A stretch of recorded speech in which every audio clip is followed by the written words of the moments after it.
I've tried a fair amount of crazy substances in my day. I'm not an expert, but I'm certainly at the apprentice level. So here's my first time doing them all, starting with... Doing acid is a wild experience that I tried to peer pressure all of my friends into doing with me. My first time was just 1 week ago when I made an epic phone call. Yo, Roman, I've got a proposal. Yeah? What's up, massive legend? We gotta take acid so I can make a video about it. Instantly, I knew Roman would be on board because he lacks impulse control. Now that I had someone on board, I could make this a thing and everyone I know would drop LSD with me. Or so I thought. Nobody else actually wanted to do acid, but I did get Cole to trips it for us in case anything went wrong. When the day comes, we all meet and we make the moves required to acquire the stuff. I call the plug like, let me get some of that good lysergic acid dithylamide, boy. We drive over, both get a tab each and drive back to my place. We thought 1 tab wouldn't hurt. This is like probably the adequate amount to do. But even for a big guy like me,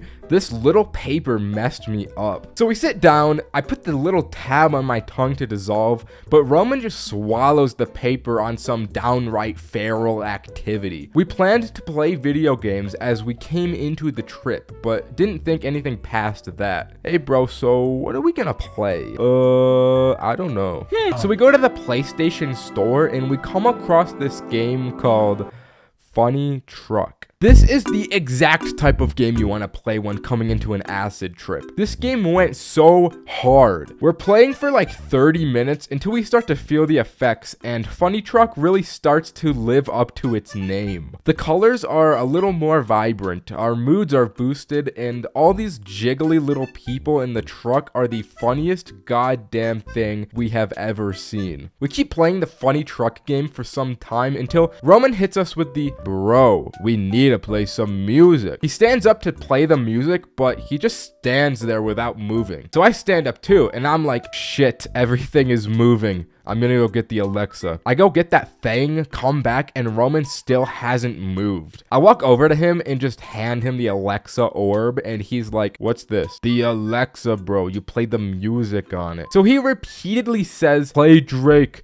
play Drake, play Drake. He just couldn't figure out how it worked. So Cole steps in as CEO Trip Sitter, figures it out, and plays Roman his Drake. When this music plays, I feel like this man is speaking directly to my soul. I had never heard Drake this sensual and beautiful in my entire life. It was like the Drake was inside me, bro. My vision starts to gain after images, and the vibe created from the combination of everything going on was just on another level. I had truly felt I was peaking in this moment. It was getting dark, and Roman was like, hey, I want to go outside. Bro, imagine how the stars would look. You boys think you can go out like this, though? I don't know. Yes, you feel up to it, bro. I know you do. Okay, I guess I do. Are you sure? Don't listen to him. Just run outside. Don't let him control you, bro. You're a free man. I was acting as an enabler this day and being a little cheeky, but it worked because Roman just leaves the house, so we follow. There was tons of stuff to do around my place. We got the playground, we got the pool, we got the hot tub, but me and Roman weren't drawn to any of that stuff. We wanted the volleyball court. We play the music and the two of us lay in the sand and look at the stars. This goes on for a long time. I won't lie, looking at the stars on an acid trip brings a peace you don't get to feel too often. Once our time was up, we wanted that hot tub bad. Just the idea of being consumed by the warmth was enough to make us down bad. There was an issue though. We go around the gate to try and get in, but the gate was locked. I snap back into my bad influence and tell Roman, we need to jump the fence.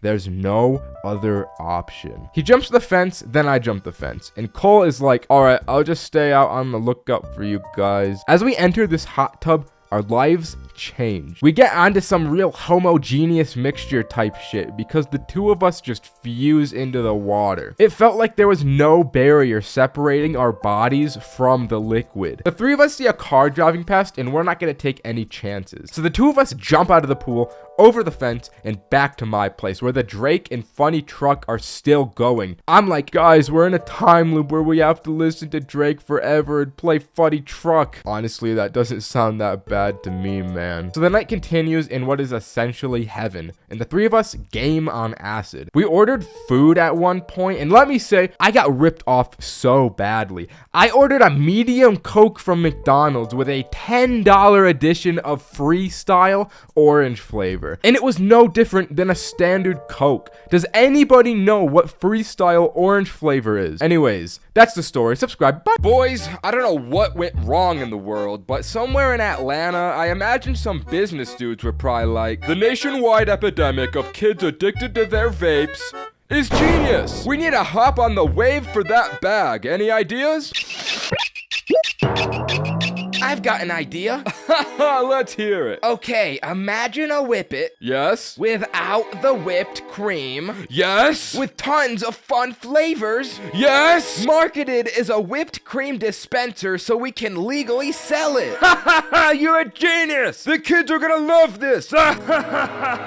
And somehow Lil Business Dude was right, because that stuff got into Walmarts across the country. From there, all it took was Kanye and Lil T picking it up, recording a TikTok, and sending it out into the world. And now the epidemic of Galaxy Gas has taken over. But Ninja, Galaxy Gas sounds out of this world. For real, haven't you seen Rick and Morty? Alright, this ain't no Pickle Rick, because the price of smoking this low-key makes you tweak out Golden Freddy style. Because when you really break it down in life, there's a cost to everything. That'll be $39.99, sir. Like, hey, when you scroll brain rot, you pay in your attention span. When vaping, you pay in lung capacity and aura. Hey, you need to pay for that. And when inhaling a canister of Galaxy Gas, you pay in IQ points, literally killing your brain cells.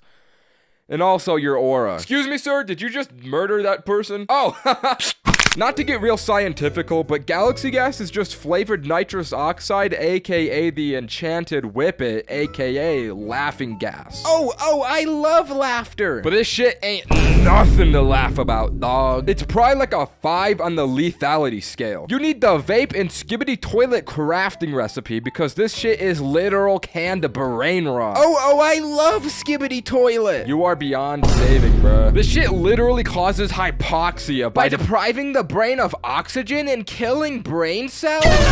Don't believe me? Here's a correlative chart of people doing Galaxy Gas with the performance of the Ninja YouTube channel. With all that being said, this stuff is still making rounds with the youngins. Fiends are lined up outside Walmart or getting that Bezos special on Amazon to try this stuff. It seems people just love getting that dopamine fix no matter the cost. It's almost as if intelligent life was a mistake and it wants to go back.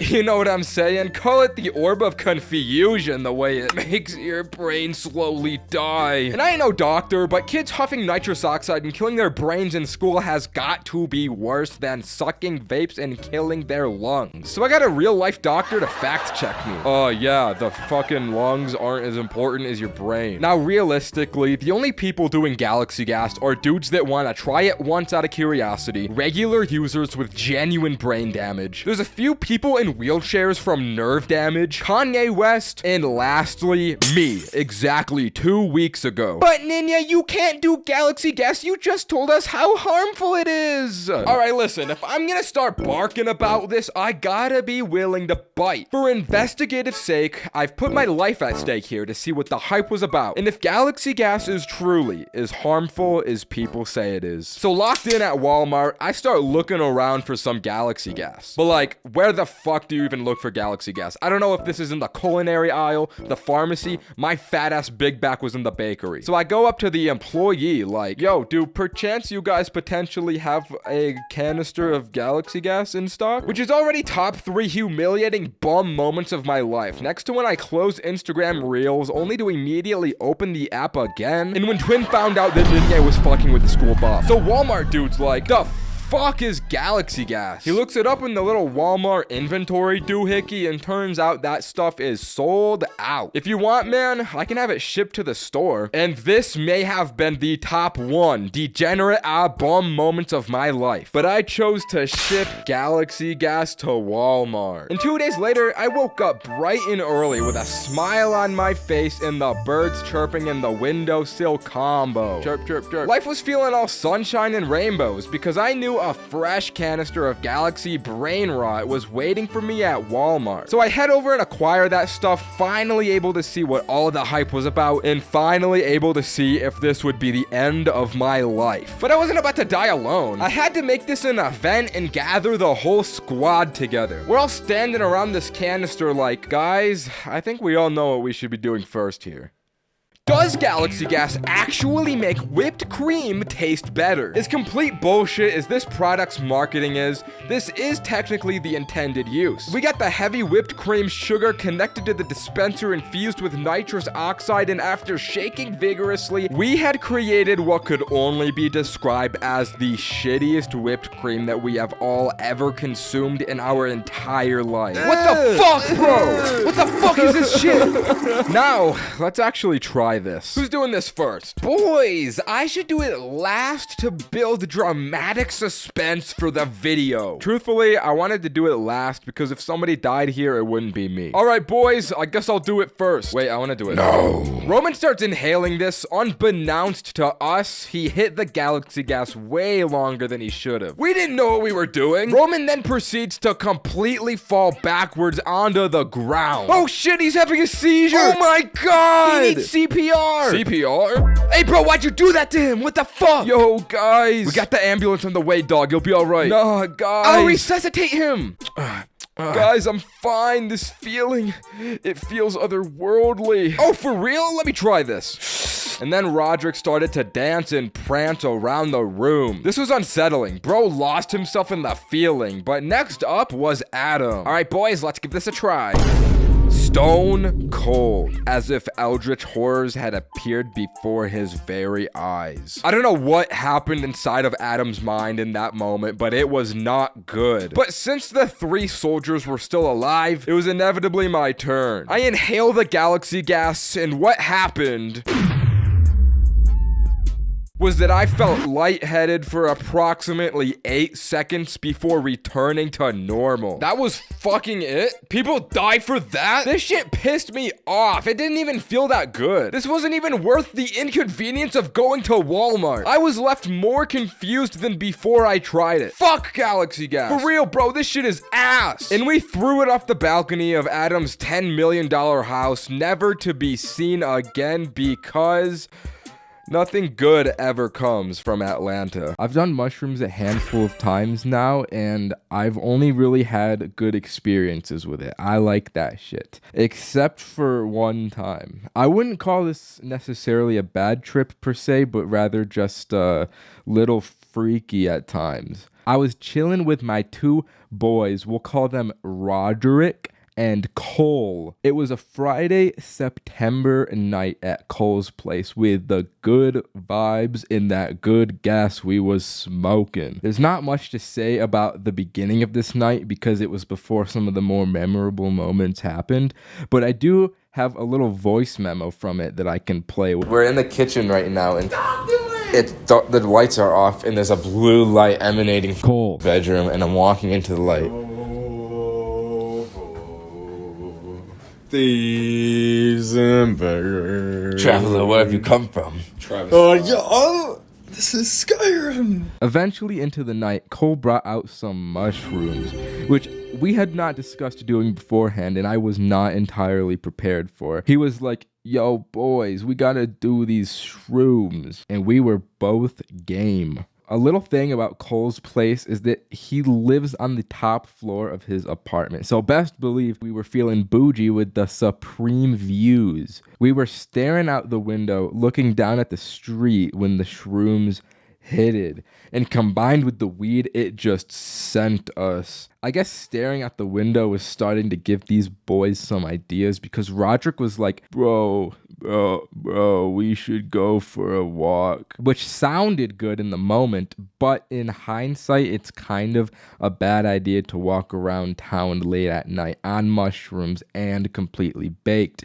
But we went out anyways. If you've ever been in this kind of mind state, you know how everything just seems to have this gloss over it that just makes you giggle. We are trying to get out the door and down the stairs with these big grins on our face, chuckling down each step. I don't know if anyone had seen or heard us at this time, but I am sure that if they did, they knew what was going down. One of the first things I noticed was how I could see more. It was like when you turn up your field of vision in Minecraft and you can just see a wider view. And we were just staring at this brick pillar. It's hard to explain, but everything just felt like Minecraft. I was convinced that this pillar was made out of like 3 Minecraft blocks stacked on top of each other, and it was the coolest thing I had ever seen. Cole threw out the idea of going to college campus, which from where we were was only about a 10-minute walk, which sounded great because there's a ton of sick architecture to look at there, but also there's a ton of people and students walking around.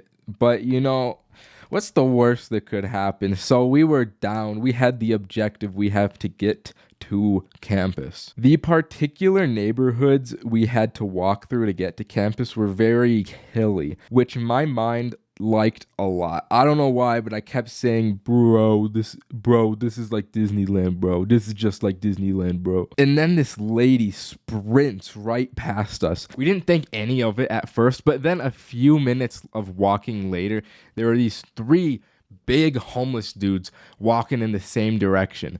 In hindsight, I don't think these people were following her, considering how slow they were walking and how far away they were, but my mind made a connection. I was like, wait a minute, I think we just walked past a situation. And my boys were like, yo, I think you're right. I think that was a situation. So we felt the need to bring justice upon these people and intervene. We gotta help her out. But then I looked at these homeless dudes. These 3 homeless dudes were all bigger than the 3 of us. And in that moment, these homeless guys were not just homeless guys. They were predator and I was prey. I felt like an animal looking at these people. These dudes could end me in an instant if they wanted to. So I turned around and I went the other way. And there it was. On the top of this hill was a full view of the college campus. It was so bright and welcoming. It was my saving grace from whatever had just happened.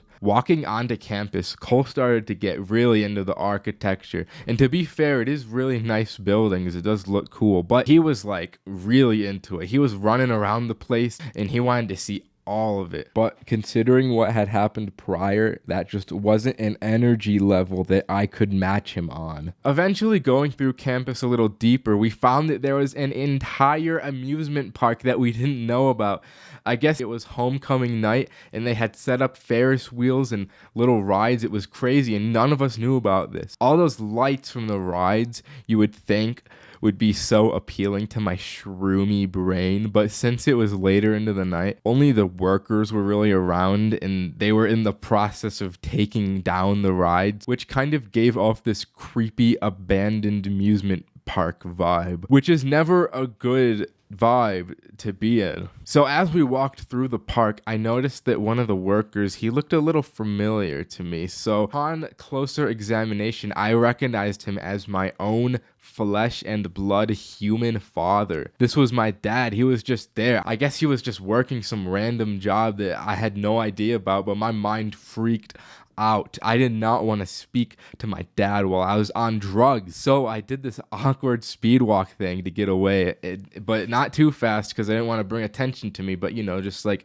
kind of a little walk. I swear I got within like a foot of him and he did not notice. It was a close call. At this point, I just wanted to go home, bro. Roderick was really just chilling. He was just having a good time and Cole was still acting like a goddamn fool. This dude started dancing around while we walked around the campus with no regard to the people passing. It was sus.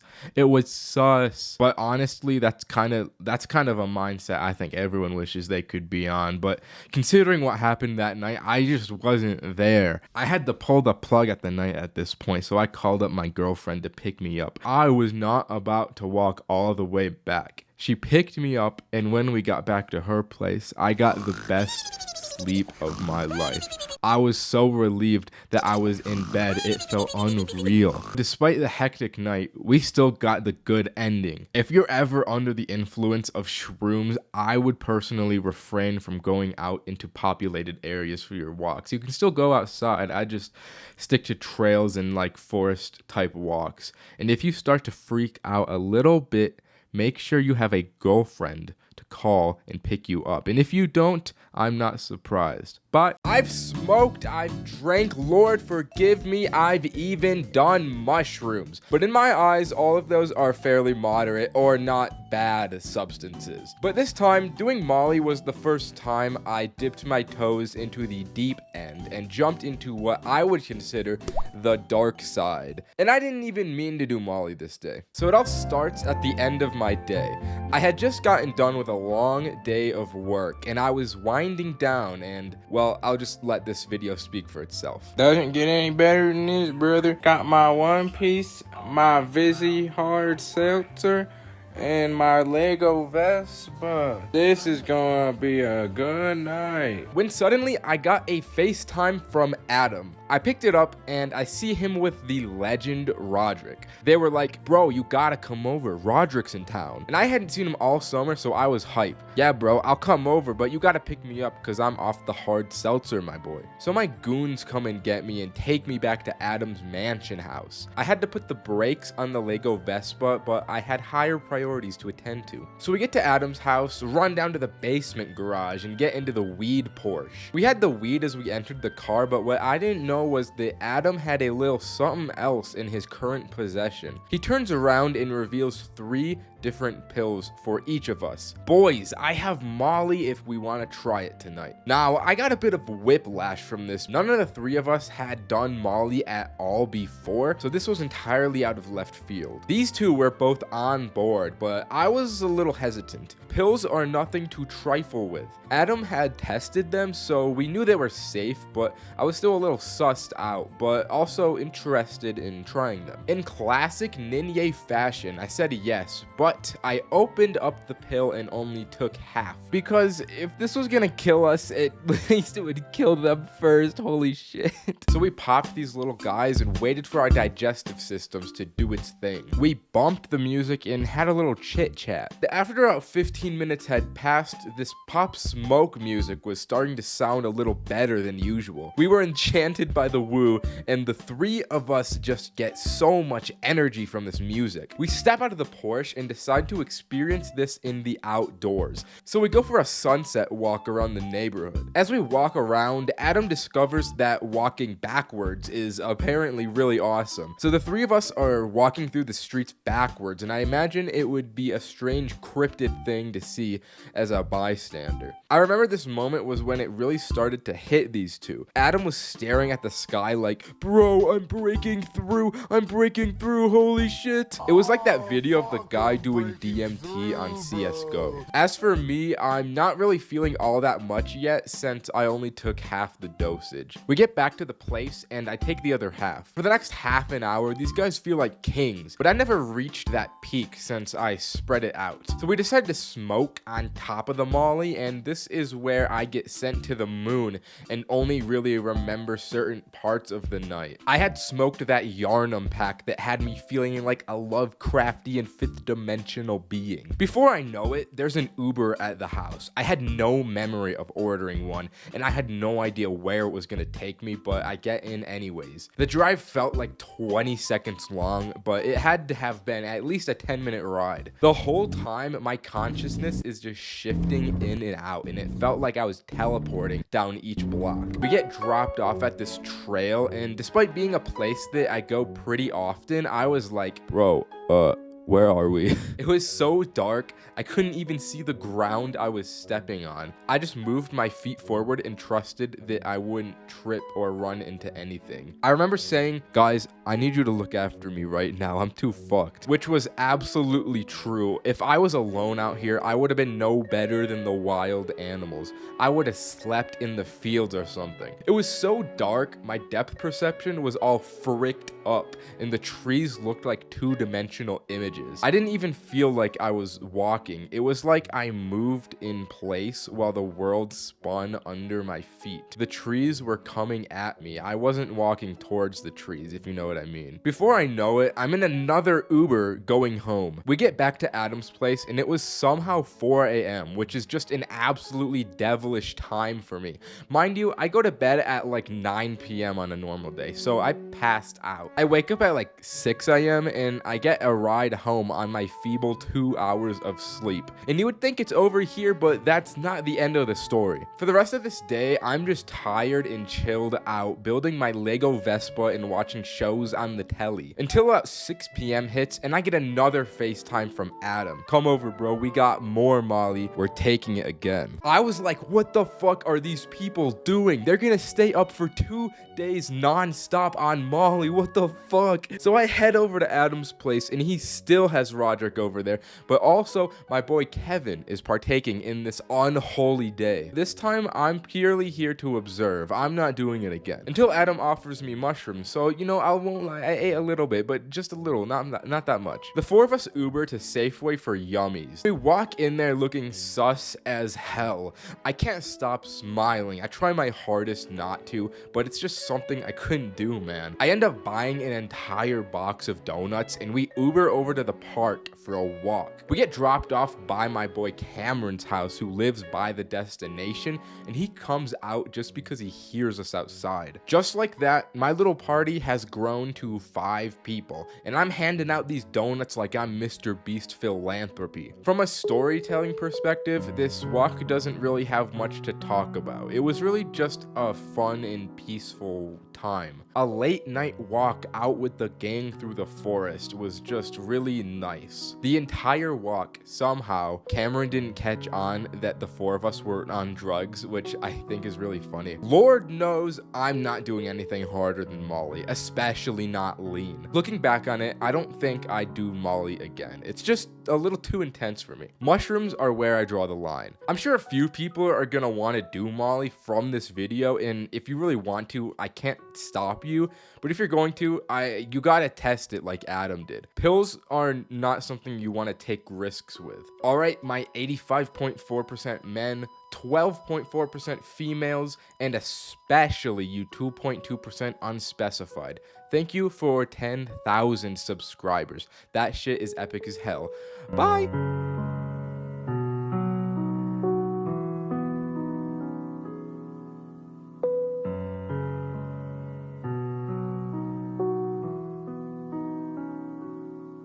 Mushrooms are my favorite thing on the entirety of planet Earth, just above family, money, and my iPad. So naturally, I look back fondly to the wacky antics of my first time. But everyone's first mushroom trip has the arbitrary barrier of, how do I even get these? You have to figure out. Up until this point, I had only ever really acquired the za, so I didn't really know where to look. So I did what I do best, and I made someone else figure out my problem for me. Hey Kevin, you buck-toothed freak, I need you to get me some mushroom. I don't know if I can. 2 days after that phone call, I pull up to Kevin's house with the boss, Cole. It was gonna be both of our first times, but Cole said to me, I really want to die from this, and decided 4 grams would be a good amount for his first time, while I was only doing a measly 2. Kevin comes out of his actual woodland shack and meanders over to the whip to show us he's got that stuff. I kiss him on the lips as thanks and pull out my scale to measure the grammage. Although this wasn't my brightest moment because I didn't have the right kind of scale to do this. I had brought one of those cooking scales and the thing was not nearly accurate enough to measure them Johns. Not to mention it was in broad daylight on the hood of my car, so people kept driving past us and it was real sus. So we just decided when the time came we would eyeball it. So the time did come and we did eyeball it with Adam because he wanted to join us as well. Adam and I were able to get ours down with no problem. problem, but Cole just couldn't stomach it. So this guy puts his shrooms into a blender with just water and makes this nasty shroom water drink. But this wasn't good enough, so he put sugar into the water, which made it worse than before. Since we didn't measure the shroom dispersion correctly, there's no way to know if he really ended up drinking 4 grams or not, but I'm willing to bet that he had more than 4 because this drink sends him to another planet. Cole was where most of the content of this night came from. So let's skip 30 minutes to when they started to hit. As the high came over me, I felt like every aspect of myself was at 11. I could think sharper. I could see clearer. I felt like I could do anything. I was quite literally cracked. An immortal being living amongst the mortals. Adam was just vibing out on the couch listening to music, but Cole was on God mode with me. Considering that he ate double the mushrooms I did, I can't even imagine what he was on. Cole looks over to me and says, I need to kill God. I didn't completely know what that meant, but I was like, yeah, bro, go for it, kill him. So Cole grabs this sword he had, and I can't say what it looked like from his perspective, but I'm sure he was winning. At one point, I took my glasses off, and my vision was so bad that the blurry world without my glasses felt like a whole new place. I thought of it as a personal little pocket dimension I could enter whenever I wanted. But then Cole just yells, yo, bro, you need to see this, from the bathroom. So I walk over, and he's doing what most people tripping would consider unspeakable. He's looking at himself in the mirror. What's up? Dude, look in the mirror. I swear, the wall tiles don't normally look like this, right? So I look in the mirror and I don't see shit. Nah, you're tripping. Look closer. There's more details than usual. Oh yeah, I guess I see that. It looks like writing, bro. I think it's an ancient language. This man was positively tripping balls. He starts staring at the wall trying to decipher the ancient language, but I didn't eat enough shrooms to see that, so I just walk away. Once Cole comes out, he says to me, bro, I just made time cease to exist. There's no more future or past. Time is no longer linear, bro. And next, I'm gonna create the universe from scratch. So he lays down, shuts his eyes, and starts creating the universe in his mind. I sit down with Adam like, so what have you been up to, bro? Oh, I'm just listening to music. Then Cole walks over again and has more to say. His ass has more to say. Guys, I don't know if the universe is worth creating. Life is such a beautiful thing, but at the same time, I would be causing every human atrocity. I think you need to go on a walk, dude. So the 3 of us go on a walk around the block. And let me tell you, this walk felt like the most cinematic moment of my life. As the shroom trip came to an end, I thought to myself, mushrooms are very cool. Alright, that's the story. Subscribe. Bye. The Pendulum to a stoner is the equivalent to a peasant's potato farm, meaning it's quite literally the bread and butter of our lives. Because of that, most people end up smoking them for their first time. But for me, this was my second time. I was posted up inside Big Bro Roderick's incredible house one winter evening. We both felt awesome with very impressive looks on our faces. There were supposedly big plans this evening because Roderick was like, I know these 4 people having the biggest, most awesome party tonight, which sounded grand, but there was one problem. Do I know these people though? No. Do they know me? Yes. And that was enough for me to be a little bit hesitant. I don't know, man. They could bully me. Don't sweat it, chap. One little dinghy off this port bow and you'll feel on top of the world. Holy crap, what's that? What is that? It's weed. Boom! This was a top 10 bombaclot moments of my entire life. As I mentioned, I had only ever smoked one time before this, and the parasites in my brain were starting to speak to me. The same parasitic voices that tell me to peek corners in Valorant, gamble more money, and generally overextend on things I shouldn't were firing. Alright, Roderick, we've done this once before. I don't see the harm in going for a second. Oh god, it hurts so badly. You can't go crazy like that, bro. You gotta take your time. Oh, alright, I'll do it gently. Are you good, bro? Yeah. Alright, my boy, let's head out and drive to this shindig. As we start to drive, all this time in the car allows me to grasp the gravity of the situation I'm in. The world started to change around me in ways I didn't understand, and I felt an awe-inspiring feeling in my fingertips. I could not act right, and I started to go crazy until immediately locking in, because I was about to enter a home I didn't know with 4 people I also don't know. Hey, bro, if they see me like this, this. What do you think they'll think of me? Oh, I think you're gonna be all good, bro. Oh my god! I had a bad case of the poo-poo eyes from those Benjamin Tokes. You look awesome, dude. You'll be okay. Just put on these cool shades and they'll be very impressed with your style. Whoa, I feel like I'm number one, dude. So as we pull up to the house, there's only one single objective on my mind. I need to convince each of these people that I'm sober. Because if they see me high, they're gonna think I'm an addicted bum. We walk in through the front door and there's already a major fork in my plans. Roderick had actually brought me to the hose. I don't even know how to act around the hose when I'm sober.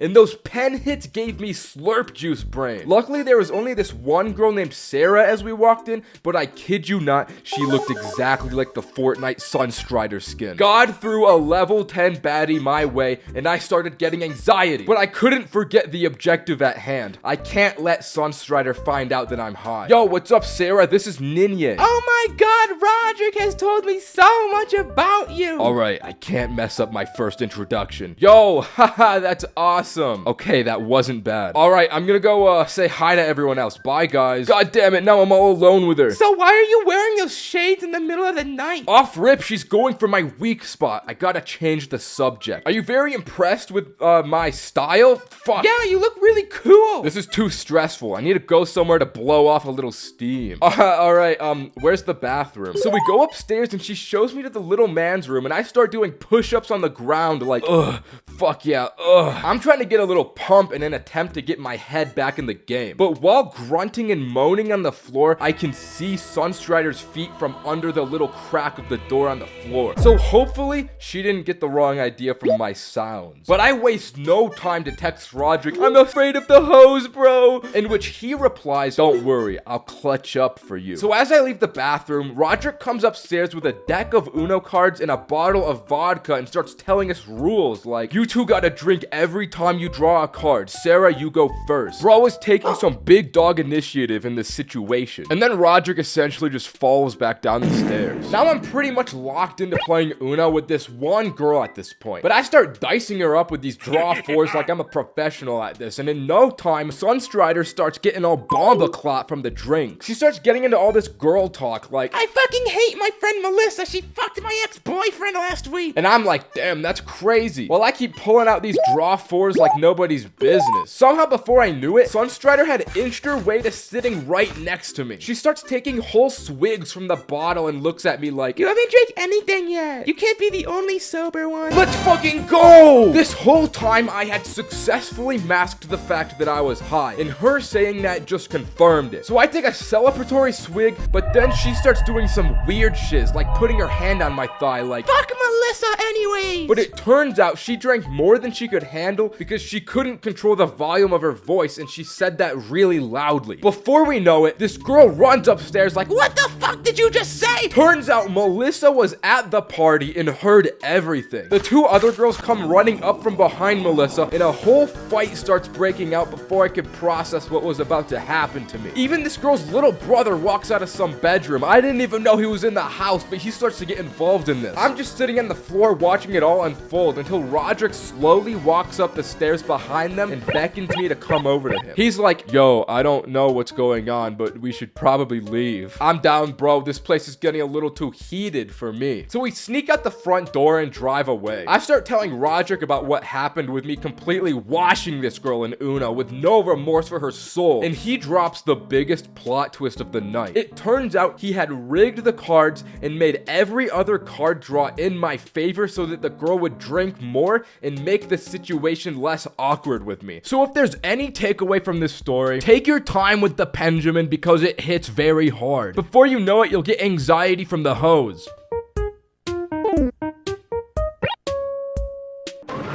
Dabs are an extremely potent method of smoking that I don't even mess with or really understand. You need this little thingamabobber, this doohickey, a tiny ivory ball that spins around, and a whole blowtorch. I tried to watch this tutorial to understand how it worked, but I ended up more confused than I came in, so I'm not gonna try and understand how this high-level Winterhold Skyrim sorcery works. That's for the high elves to know. The only thing I know is you use a blowtorch on THC oil, and that's crazy to me. So don't look to me for information, I never made it out of pre-calculus. I just tell the funny stories. So a few years ago, I found this rando at school because my little buddy Roman has a way of locating strangers and instantly befriending them. We could call this dude, Lois, ruler of the High Elves. So Roman comes up to me and he's like, yo, I met this dude named Lois in my class. You want to come over to his house with me? And I had never gone over to someone's house before meeting them, so I thought, yeah, that'd be funny. I'm down. So after school, we meet up at Lois's house and enter this nice, massive home. After we came through the door and met him, he mentioned that tonight was going to be an epic no parents are home,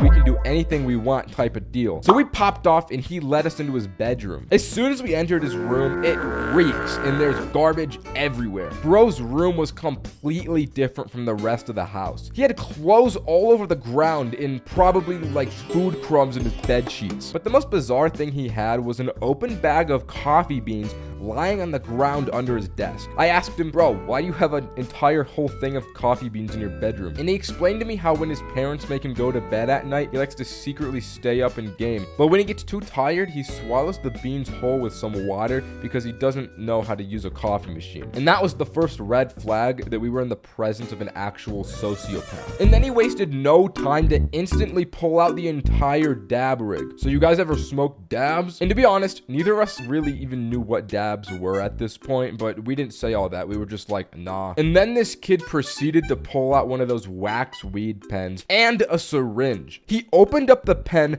extracting out the wax with the syringe and squirting it into the dab machine. And I feel like there's no way this can be good for you. You're definitely not supposed to use pen wax for dabs. I'm sure there's some chemicals in there that would make you grow a third arm and immediately see demons all around you. But this kid just goes straight for it. He was clearly a pro at this. And then he hands it over to the two of us like it's just implied that this is normal and we'd smoke this dude's mulch weed. Either way, we did do it because we succumbed to the peer pressure that accompanied that silence. But the thing about dabs is that they hit extremely hard. So as we smoked this, me and Roman ended up getting way higher than we anticipated, way faster than we had ever been at this point. Without even a word spoken, as if this was just an average day for Lois, he started queuing up League of Legends on his laptop. That was the second red flag that we got from this kid. League of Legends has like 40-minute long games, and I wasn't about to watch this kid that I don't even know play a game I hardly know for 40 minutes while high off my first dab hit. But then he has the audacity to ask the two of us to get him a glass of water since he was getting into a game. And to this day, I literally cannot wrap my head around the situation that we had gotten ourselves into. We go to this random kid's house we don't even know, smoke his suspicious weed,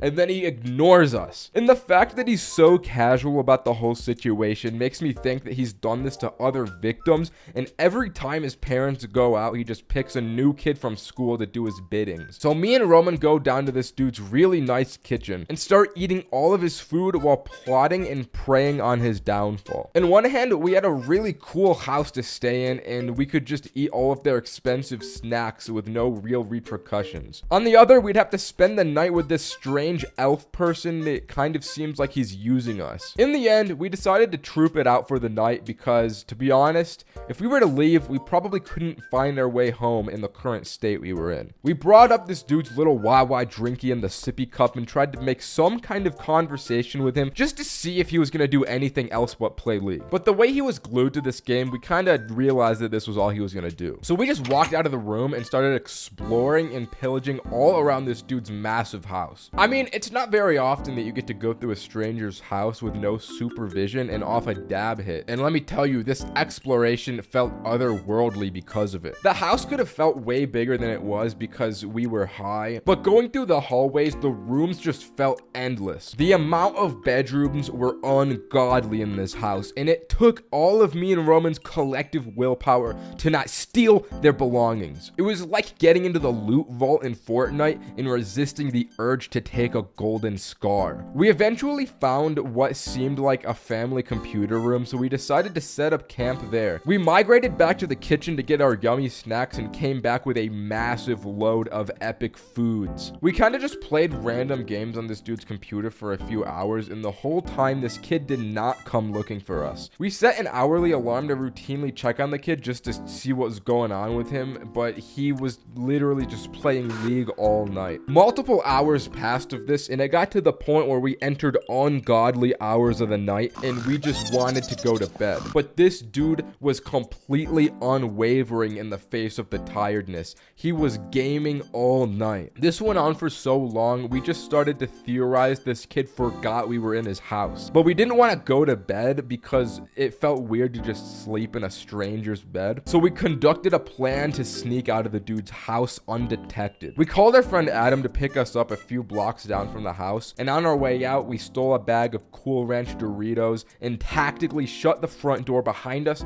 very sneakily and quietly. We got out of the house, and the next day at school, the kid didn't even mention anything or talk to us, and it was almost like he didn't even know the whole thing happened. Ever since then, I haven't smoked dabs because it was a weird experience. But anyways, when vapes were first invented, they were overpowered. I mean, it's like 50 cigarettes in a small little gadget that doesn't produce any smell or need a lighter. Vapes were perfectly discreet so that 15-year-olds could lock down in the bathroom and chief up some nick before 10th grade English class. But the age of the vaping bathroom kids is over because Zins do everything vapes do, but better. Now there's these little pouches you pop in your mouth, and over the period of 30 minutes gives you the effect of nicotine. Do you realize how overpowered that is? You're gonna be walking into class and hear 30 people all simultaneously smacking their lips with a Zin in their mouth. Because now you can just pop in a Zin and go completely incognito. I don't know how schools could catch this unless they check the insides of everyone's mouths. Nothing is stopping vape kids from pulling an upper decker in the classroom. An upper decker, like when you put the Zin under your top lip, not like when you poo in the top part of the toilet. That's different. There's actually a little versatility when it comes to Zin use. Along with the upper decker, you could also pull a lower decker if you're feeling a little bit crazy. But if you're feeling like throwing up from an overwhelming amount of nicotine, you could put it directly on your tongue. Unfortunately for me, I didn't know this at the time when I tried my first Zin. It was an extremely dark night, probably one of the darkest nights ever. One of my friends had just acquired a new nicotine addiction, and as we link up, he introduces me to the Zins for the first time. He's smacking on these things like, yeah. So my eyes shift over to observe the activity, and his bloodshot eyes immediately lock in with mine. I asked him, bro, what are you munching on all like that, little bro? And like all people addicted to nicotine, he immediately offered one to me like, yeah, bro, it's a Zin. It's actually way healthier than a cigarette. It's got no tobacco, it's just nicotine, and it's not that bad for you. The only two things that I know are make YouTube shorts and eat peanut butter. So of course I believed him. But as it turns out, he was very incorrect. I was just easily fooled by his charm. But Zins are in fact not great for you. So I start chewing on the damn thing like a damn dog, making all the rookie mistakes. You see, when you put the Zin pouch in your mouth, it's got nicotine in it. As the nicotine comes out the pouch, it infuses with your saliva, as so when swallowed makes a lot of nicotine go into your body at once. And I had also applied it directly to my tongue, which isn't advised either. But at first, I felt pretty fun. I didn't think anything was wrong, so I just went along with my method. It actually took a while for the poison to catch up to me. It wasn't until I got back to my home that I started to feel extremely depressed, and I knew that something was wrong. So I spit that thing in the trash, lay in my bed, and writhe in pain while rubbing my feet together under my blanket. In the course of an hour, this Zin had put me into critical condition. So I start looking up information about Zins to find out I had done my shit all wrong. But also while looking up stuff about Zins, I found out that the Zin community is insufferable. Just look up Zin on TikTok and read any comment section. You will find the most annoying people on the planet coping with their addictions. I don't know why nicotine addicts can't just admit that they're addicted. The annoyance I had with these Zin heads completely overpowered the pain. This shit turned me into a bona fide Zin hater. Eventually, after about an hour on life support, I made it through the terrible pain of the nicotine sickness and I went to bed. But when I awoke the next day, I went right to my phone and ordered more Zins to my house. You'd think I'd learned from my mistake, but the upper decker was just too sweet. I needed it again, bro. And this officially began day one of my Zin experience. So the shits arrived at my house and I used medical grade precautions as to avoid what went down last night at all costs. I carefully inserted my upper decky and had an oversized cup to spit all my nicotine saliva into. And after taking the correct precautions, this Zin started to hit correctly. I started to feel the color come back to my life. The way I felt inside is only comparable to that video of all the 3D animated dancing chimps. Joe Rogan was right. It truly is a surge throughout the entire central nervous system. I'm sitting there getting the whole Gen Alpha experience, spitting into my big cup, watching funny TikToks off the nicotine buzz. The feeling probably lasted around 30 minutes until I threw away the Zyn pouch and went on with my day. Later that night, I decided to pop another Zyn while playing Fortnite, and it still hit me, but not quite like the last one, and that's something important to know. In day 2 of the Zyn experience, I can't even lie, I start munching on the 3 milligram wintergreen Zyn the second I wake up. That first Zyn high of the day feels amazing. It's like I'm naked on top of Mount Everest with a cool breeze brushing past my body. But this day, I got a little bit more feral with it. I was popping the Zyns just about every other hour, but with each passing Zyn, I felt the effects weaker and weaker, which made me come to a realization about the Zyn metagame. After doing this same method for day 3, I realized that I was only really getting those good effects from my first Zyn of the day. Every following Zyn in the day paled in comparison to the first Zyn. And now I can use this knowledge to educate you all on the most important aspect of the Zyn. You have to view the Zyns almost like your ultimate attack with a 24-hour recharge until you can use it again. Which, to be honest, probably helped me not get an addiction. But as soon as I started to respect the power of the Zyn, a whole new level of Zinning opened up to me. I started popping the first Zyn of the day when I went to the gym, and the high was unlike anything humans were meant to experience. Pop the Zyn before you beat your meat. Pop the Zyn before Fortnite. Pop the Zyn before you go to the dentist. It just makes everything better. You gotta trust me on this one. I used this method to go through the rest of my Zyns over the course of the next few days, and once I was out of them, I was ready to never do them again and start scripting this fucking video. But then, before I knew it, a really dark day befell me. Probably one of the darkest in my entire life. A few days later, I'm at what you could call a little kickback, if you will. We got some familiar faces here, but namely, there was the individual who initially put me onto the Zyn. This dude's already Zynned up out of his mind because he's addicted to them, and I can't lie, I help myself to one as well. I take my hand, wiggle my fingers around and say, don't mind if I do, and I take a Zyn. Now, me and this other guy are Zynned up with double upper deckies, which naturally makes the other people at this so-called kickback go, now what perchance is that in both of your mouths? Oh bro, it's so good, bro. It's like nicotine without tobacco. It's not even that bad for you, bro.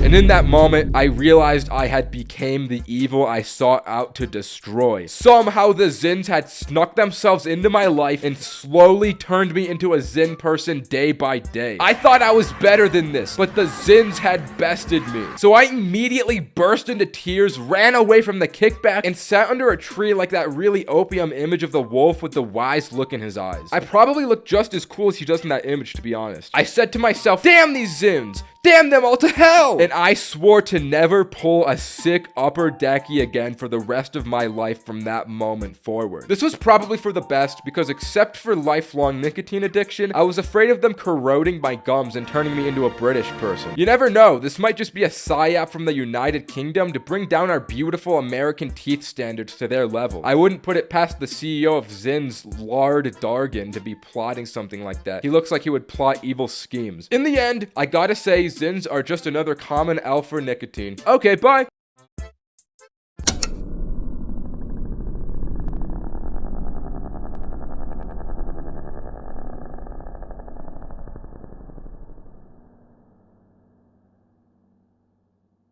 Guys, I'm not a stupid person. I'm actually very smart. But I accidentally got a nicotine addiction. It wasn't even my fault though. It was just the way the world dealt its cards to me. I think it's very important to understand that nicotine is bad. And now that that's out of the way, let me explain to you how I accidentally got a nicotine addiction. So the day prior to the birth of my nicotine addiction, I smoked some King gas with a lawyer and it utterly defeated me. During that night when I was blasted, my boy Roderick gave me his vape, and without realizing it, I went home with it in my pocket. So the following day, this thing was just sitting around my house. I texted Roderick, bro, I got the mint elf bar at my place. Come and get it, big dog. Bro, after last night, I can't do it. I'm incapacitated. I'll just get it tomorrow, alright? And thus began the first day with my vape. After what had transpired the other night, I won't lie, I was a bit incapacitated as well. So I thought I'd take the day easy, stay inside, and watch a little anime on my my iPad like a 12-year-old child. Since I spent the entire day inside, I was constantly tempted by the vape, just lying around. I didn't feel the need to hit it yet, but the morbid curiosity of the vape was building in my head as the day went on. I had vaped before, but I had never been able to actually get a nicotine high before. So as the night came around, I had the thought, alright, I know these Johns are terrible and life-destroying, but it's technically not my vape. So once I experience this head rush, I'll just get rid of it tomorrow and I'll never have a chance to get hooked. So I start sucking this thing like a Division I football player until I finally feel my first nicotine high. I feel like I compare the high to if you drank a cup of coffee, but all of the energy was condensed into 2 minutes and then it suddenly goes away in an instant. But once I got it the first time, I called it quits, not knowing the floodgates I had just opened. It's day 2, so I gave Roderick that call, but this time he says to me, yo, I'm sick as a dog. I can't get the vape. I'll let you know when I get better though. I had another unexpected day ahead of me with the vape, and once again, I held off until the night because once dusk fell, I'm hitting this little thing like crazy. This day, I hit it a few more times than I'd like to admit. I got into what I would like to call a mode and ripped the vape listening to Nightcore. I think it's safe to say this vape was already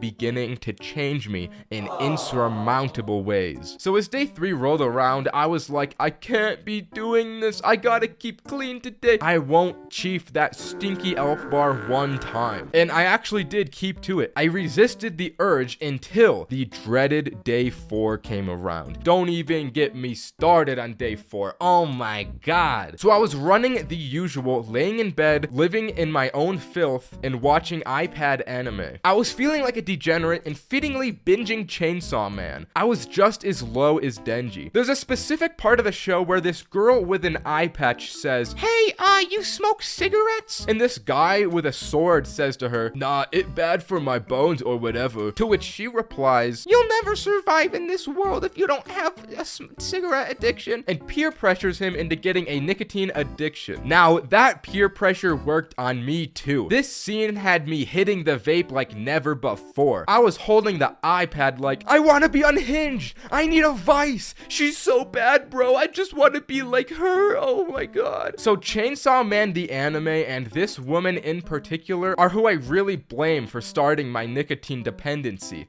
Not myself. I start mindlessly ripping the nicotine as I'm watching this show, and I'm not even feeling anything half the time. I'm just doing it for the sake of doing it. Then another landmark moment happens. There's a scene where my favorite character is in bed looking like a fine dish, and I'm like, oh my god! Oh yeah, that hits the spot. Now, as I finished the season, I got ready for bed, and then I realized I couldn't sleep. It's hard to explain, but something about the nicotine made me so tired, but at the same time unable to sleep. But it was one of those nights where tears well up in your eyes and you violently punch your pillows out of frustration. Now that the ball is rolling, day 5 was just as bad as day 4, except that I was doing it all day. I didn't just wait for the night to do it. I was not even thinking, I was just hitting the thing, since I knew eventually Roderick would get it from me, and so it didn't really matter how much I did, right? Well, that mentality went on for the next 3 days until I finally got the text from Roderick that he was ready to get the vape. He comes over to my house and I'm unrecognizable from the week before. My eyes are shrunken, my bones are brittle, my teeth are black and rotting. As I hand the vape over to him, he pulls a little too hard and my arm comes off with it. Now, that's a slight exaggeration, but after he picked it up, the withdrawals started to kick in. It was just supposed to be a fun little experiment, but within 1 week, I had become an avid nicotine smoker. My craving for nicotine was stronger than ever. Every inch of my body felt like it needed nicotine, and I couldn't help but wonder how much longer I could go without satisfying my nicotine addiction. My health was beginning to deteriorate as well. My breathing became labored and irregular. Headaches appeared on a regular basis. It felt like there was no escape from this addiction, and no matter how hard I tried, it seemed impossible to break free from it. But as time passed, it went away, and it was actually not hard at all. And now I believe that all nicotine addicts are just weak. Okay, that's a story. Subscribe. Greening out is allegedly worse than cutting off limbs. However, despite being the massive za head that I am, I've never actually experienced that climax. I've had friends go through it before my very eyes and seen the absolute destruction that befalls their now forever ruined bodies. But me, I've never had it happen to me until today, when my constant push for entertaining content ended up pushing me over the edge and greening out for the first time. The night started off normal enough. I was watching Diva twerk compilations, Ice Spice full view oiled up bust down 4K while off a few gummies as I do every night, when I had a thought come to me. I haven't left my bed in like a week. I need to get into some video material mischief right now, or else I'm gonna feld off. So I took another 2 gummies and shot a text over to none other than the absolute legend Roderick himself. Bro, I need you to come over to my house this instant, please, please, please. All right, bro, I got you. I'll be there in a minute. Roderick pulled up instantly with his massive stature and Greek godlike appearance, and was clutching none other than his epic weed in one hand and a bag of some yummies in the other. Shutting the door behind ourselves, I gave Roderick massive greetings into my humble abode, and seeing what he had brought, I knew exactly what was about to go down. So we sat on the couch and began to do our thing. We both ended up taking about 1,000,000 hits each before finally giving it a bit of a break. And let me tell you, at this point, I was already feeling higher than something that's really tall. Now scrolling YouTube, I saw a gym motivational video pop up in my recommended. I don't usually watch these types of things, but having been reading Vagabond and practicing the way of the samurai, I was feeling strong and in need of constant self-improvement. And being as high as I was, this seemed like exactly the thing that would push me beyond my human limits. We watched the whole thing in silence, but the raw emotion was louder than anything I've ever felt. The only noise we made was at the end, where we both let out mighty roars, ready to take on any foe. Bro, I need conflict! Hey, let's bust out the push-ups, why don't we, my brother? Come on, let's just get on the floor. As soon as we stood up, I found it really hard not to stumble around and realized there was no actual way for me to do anything. Neither of us were really able to move, and even if we did, we'd probably hurt ourselves. Okay, bro, I can't actually do this. Let's just watch people work out on the TV instead. Alright, dude, but the punishment for not working out right now is that we have to smoke more weed, which I gladly accepted. And in this very moment, I knew exactly what I had to do. Bro. Oh, yeah? I have to smoke endless weed and green out for views. It's what the people want. I have to persevere for those massive YouTube numbers. Us both finding this idea very funny, Roderick and I did a few more rotations of that smoky to really send ourselves flying. Finishing up this round, we decided it would probably be best if we got one other person in here to help me keep on my mission. So we decided to hit up our boy Cameron to come over and make sure we were able to keep focused. He eventually came over, and when we opened the door for him, we were nothing more than shells of our former selves. We had smoked ourselves into mere husks of who we used to be. But I was still talking coherent enough that Cameron knew his job wasn't complete. Hey, how's it going, lads? Not good. I don't think I can handle this anymore. I might have gone over my head for this one, dude. That's all right, bro. That's why I'm here. Think of the views, dude. Let the views motivate you. Just seeing Cameron's shining smile motivated me to go a little further. I took a few more hits,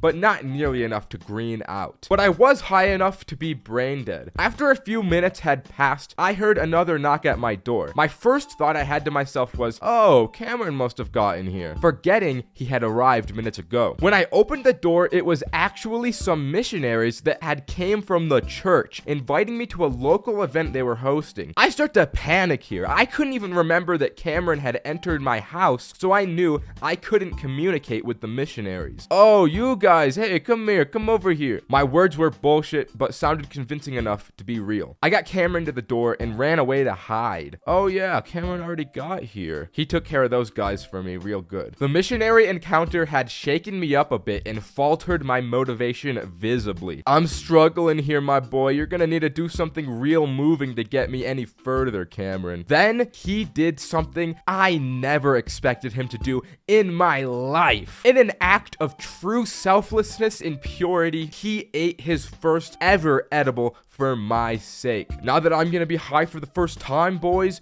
you gotta do this. Having witnessed such a manly and awesome moment, I now knew what had to be done. I wasn't gonna let anything stop me. Not even the dizziness that was absolutely beginning to obliterate me, just like I do to Ice Spice, could stop me. I took another gummy and took one last giant rip of the bong. And just like that, it was all over. My moment had finally come. After a few minutes, I began feeling the full effects. I was getting incredibly dizzy and nauseous. Standing became a near impossible task, and just the sound of Roderick and Cameron talking felt overstimulating and overly loud to the point I couldn't handle it. Honestly, this part gets kind of a little fuzzy in my mind, but I eventually managed to get carried upstairs to my bed, now unable to even get words out of my mouth. And in this instant, I immediately knew that I was just like Drake because I was out like a light.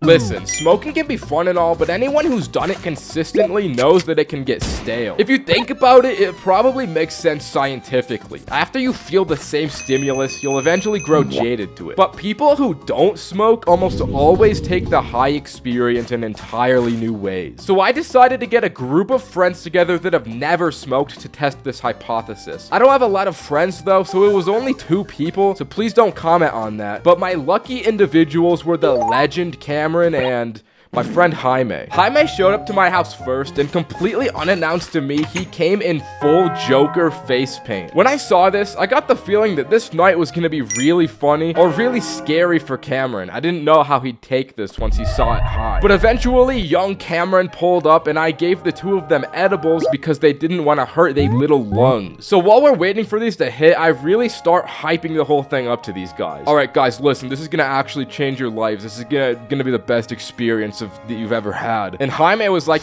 I'm the Joker. and not even 10 minutes after consumption, Cameron swore he could feel it already. That was cap though. It was all placebo at this point, but he believed it with his whole heart. It didn't help that Jaime started gaslighting him like, yeah, you definitely feel it, man. I think I'm actually starting to feel it too. Holy fuck, I'm so fucking high. So Cameron lays on the bed thinking that he's already high, while Jaime just starts getting into my PC. There was very little time before Jaime just opened Steam and bought Honey Pop with my credit card. Trust me, I didn't own this game beforehand. I got a little pissed because bro really thought he was the Joker and intruded into my things, but the game didn't cost that much, so I let it slide. The only thing I hoped for is that once this gummy hit Jaime, this game didn't make him go off and do something the real Joker would never even think of doing. After 30 minutes, these gummies actually started to hit Cameron, and he explained it was like it felt like he was driving a car. Bro is laying on his back with his arms up in the air like, oh my god guys, I'm going so fast, I can't slow down. And as soon as he stood up from the bed, Jaime charged him holding a yoga ball, screaming, holy fuck, there's a car coming, and launching Cameron back into the bed. Bro would not let Cameron get off the bed. Every time he tried to get up, he just got launched back to where he started. I was watching him get bullied before my very eyes, but I decided not to intervene. So after Cameron got launched a few more times, he started explaining how the impact of every crash was turning his insides into mush. He used the analogy that he felt like an orange that still had the peel intact, but the fruity inside part was smashed. This is when I decided to actually make an intervention, and I stole the yoga ball from Jaime. He was getting a little too in character with that Joker face paint. Jaime started throwing a little hissy fit and crying, so he walked away and started playing Honey Pop again. So I took the opportunity to really interview Cameron. So Big Dog, explain to me how you're feeling feeling, big dog?" And bro started smacking his lips together super loud. This was some audible lip smacking until he explained, "My mouth tastes really good. Like, I feel like I don't have to eat anymore for the rest of my life because my mouth tastes so good." I'm like, "Damn, that's crazy, big dog." And upon further inspection, the reason that he felt this was because all the impact from that yoga ball made him bite his tongue and he was slightly bleeding. I didn't want to bring attention to all that, so my plan as the professional in this situation was to give him yummy food and hopefully he wouldn't notice the blood in his mouth. So I'm like, "Are any of my little boys hungry?" And immediately those two go feral. Those first time munchies hit hard. So I pull up the classic McDonald's Postmates and Jaime takes my phone like, Let me pick what I want. I'm the Joker, baby. "Chicken nugget, I want chicken nugget." I'm on it. Let's get some of these chicken nuggets. So Jaime starts spamming the chicken nugget button and orders 50 chicken nuggets to my damn house. As an empathetic individual, I knew the long wait for the Postmates to arrive would be harrowing and brutal for these two. I decided I needed a distraction so they wouldn't complain about it taking too long,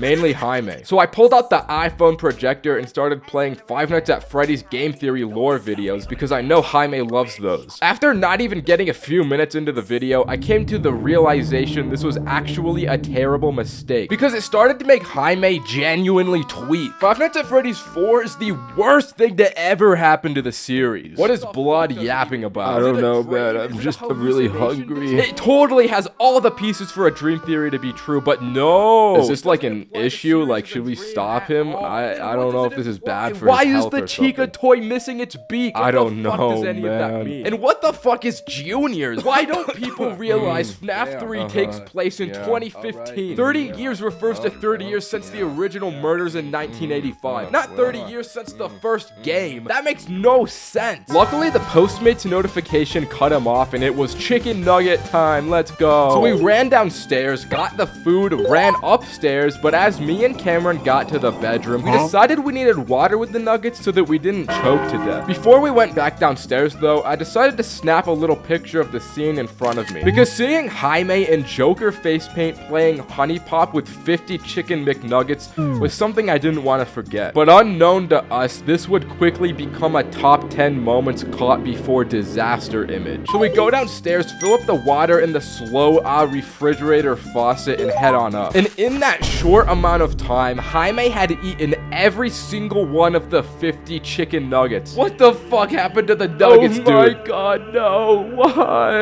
And he just stared and laughed. The worst part is he didn't even eat these nuggets because he was hungry. He ate them because he thought it would be funny if we came back and they were all gone. And considering that he ate 50 nuggets in the period of a few minutes, it didn't take long for Jaime to run to the bathroom throwing up. And honestly, he deserved it at this point. Bro has been acting a fool for hours. He deserves to feel some of the pain he inflicts on others for a change. Immediately after he finished at the toilet, he got right back to playing more Honey Pop as if nothing happened. He had a serious grind to commit to still. Cameron, on the other hand, wasn't feeling all that great after the nugget disaster. Bro was crying his eyes out and bleeding from the mouth like, I'm so hungry, bro. Is there any more food left, bro? yeah, dude, there is. I just need to go get it from the kitchen. So I gave Cameron the iPad with Coco Melon while I went to order more McDonald's. Cameron immediately became demobilized and fell into the Coco Melon trance. But unbeknownst to him, I was about to pull a little debauchery on him because I wasn't about to pay for another McDonald's order. I went downstairs into my kitchen trying to find some good mulch for the boys to eat. I came back with a big bag of Doritos and told the lads that I got the new McDonald's Doritos, my boys. They taste so good. They're way better than the standard ones. And that was enough for him to immediately forget about what Jaime did. I tried to go up to Jaime and ask, so bro, like, how does it feel for you right now? And the only response he would say is, Fuck, man, I'm so fucking high, man. Holy fuck. to then immediately lock back in and play more Honey Pop. I don't know why he was so locked into this game, dude. Like, he either truly wanted to play this goofy video game all night, or he was just so committed to playing a character that he wouldn't break it for a second. The only eventful moment beyond this was when Cameron dropped the iPad on his face. It seemed that at this point, the night had brought itself to a stalemate. Going back to my hypothesis, the gummies happened to turn Jaime into more of an evil person than he usually is, and it turned Cameron into a toddler. To be honest, I don't think they took it very differently as non-smokers, but also maybe I chose the worst sample group imaginable, I don't know. But anyways, that's the video. Subscribe. Bye! Here's a big one. You people have wanted this. My first time getting high, as it goes for most people, was a crazy experience. Now, I was at my friend Roderick's house. He's a classic guy. He's in just about every story that I tell at this point. Roderick's house was not like any other house. He lives in luxury, a luxury that a poor, under the poverty line boy like me will flip his shit when he sees. I mean, he's got a piano as you walk into his house. He's got a projector as a TV in his living room. This is the shit you see LA YouTubers live in. He lives in the Incredibles mansion. So Roderick was the weed expert that was going to show me his ways, and I was his apprentice. And this wasn't just my first time smoking weed. I should mention it was also my friend Roman's. The three of us were all sleeping over together this night inside Roderick's nice-ass house. Roderick was the real homie this night because he said, we can't just smoke a wax pen on both of your guys' first time. We gotta get our hands on the real stuff. What we had to do first was acquire the weed because we didn't have anything at this point. So we were going through the process of asking everyone that we knew on Snapchat if they knew somebody that sells weed until we finally landed on one guy. We pull up to his place and it's not scary at all. But this is my first drug deal. I'm anxious in my mind. What if this dude's got a gun? What if he kills us in cold blood? But then this dude comes out of his house with these big ass goggle glasses. He looked like a real dork. This motherfucker was a certified bozo. We could have given this dude a wedgie for the weed. Once we drove off with the weed, we all just burst out laughing because we were expecting the exact opposite of this guy. We had acquired our first weed. Roman and I were just marveling at its beauty. We felt the weed, we smelt the weed, but most importantly, we wanted to smoke the weed. Before we stopped back at Roderick's, we drove to the gas station and he was like, I'll be back in a minute. This won't take long. He comes back with a bottle of Sprite, a pack of gum, a pencil, and a straw. Yo, what is this all for, bro?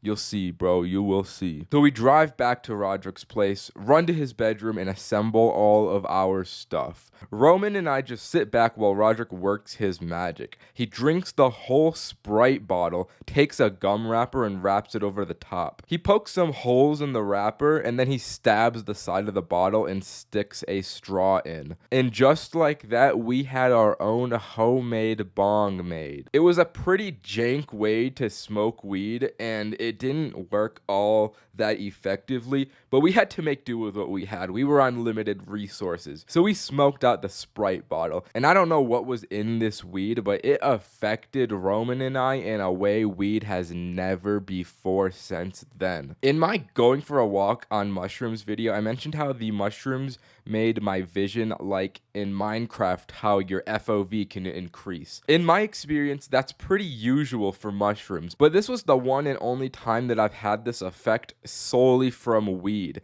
And it wasn't just me. Roman had the same experience with his vision. It was so weird. I don't know what was in this goddamn weed, but it had us looking at things crazy. I was so goddamn giggly too that I just couldn't get enough of these guys. I laughed at everything. It didn't stop. After you smoke a good amount of times, I feel like the giggles eventually just go away. But the first time I had the laughs. Then the fabled munchies kicked in and we had no remorse for the kitchen. We started tearing through everything like savages. There was a fruit bowl in the middle of the kitchen, so I went, don't mind if I do, and wiggled my little fingers. I picked out an apple, and there was a fly on the apple, and I don't know why, but this fly scared me. I mean, I don't fuck with bugs, so I threw the apple, I projectile tossed it across the living room, and it hit right into a framed painting and shattered the glass. I don't feel good about this even today, but luckily the painting itself wasn't damaged, and his parents were not home at the time. It was fucking loud. They would have known what happened. So we started to panic, but thankfully, Roderick is the real homie because he vacuumed up the glass for us. Lord knows, neither of our asses could have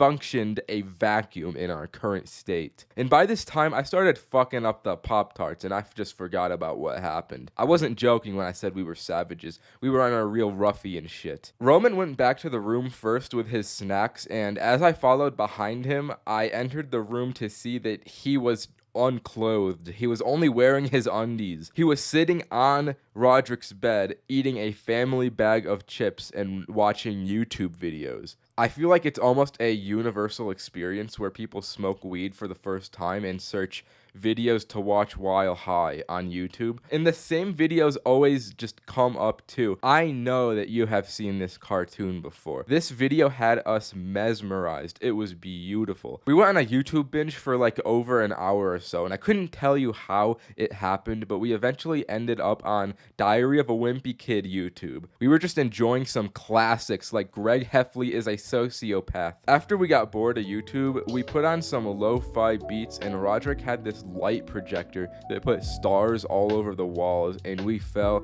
into a slumber. I was paranoid the following week or so because I thought his parents would have noticed the painting frame that I broke, but they never really did. Because of me, there's a painting with no glass in his house, and to this day, nobody has really noticed it at all.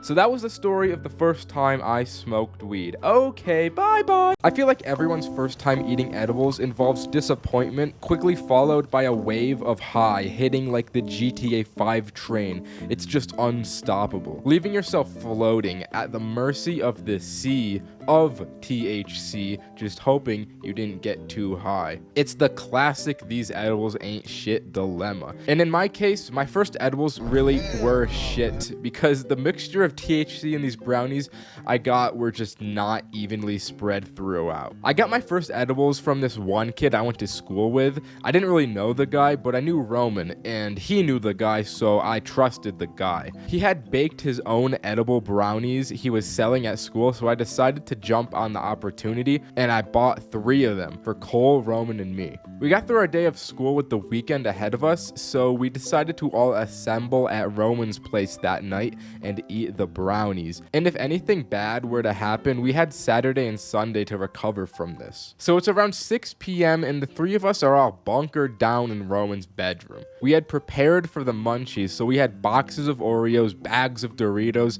and 3 Happy Meals for the 3 of us. We got our brownies and we prepared to enter the high. Wherever this brownie takes us, we don't know. We could very well come out of this new men.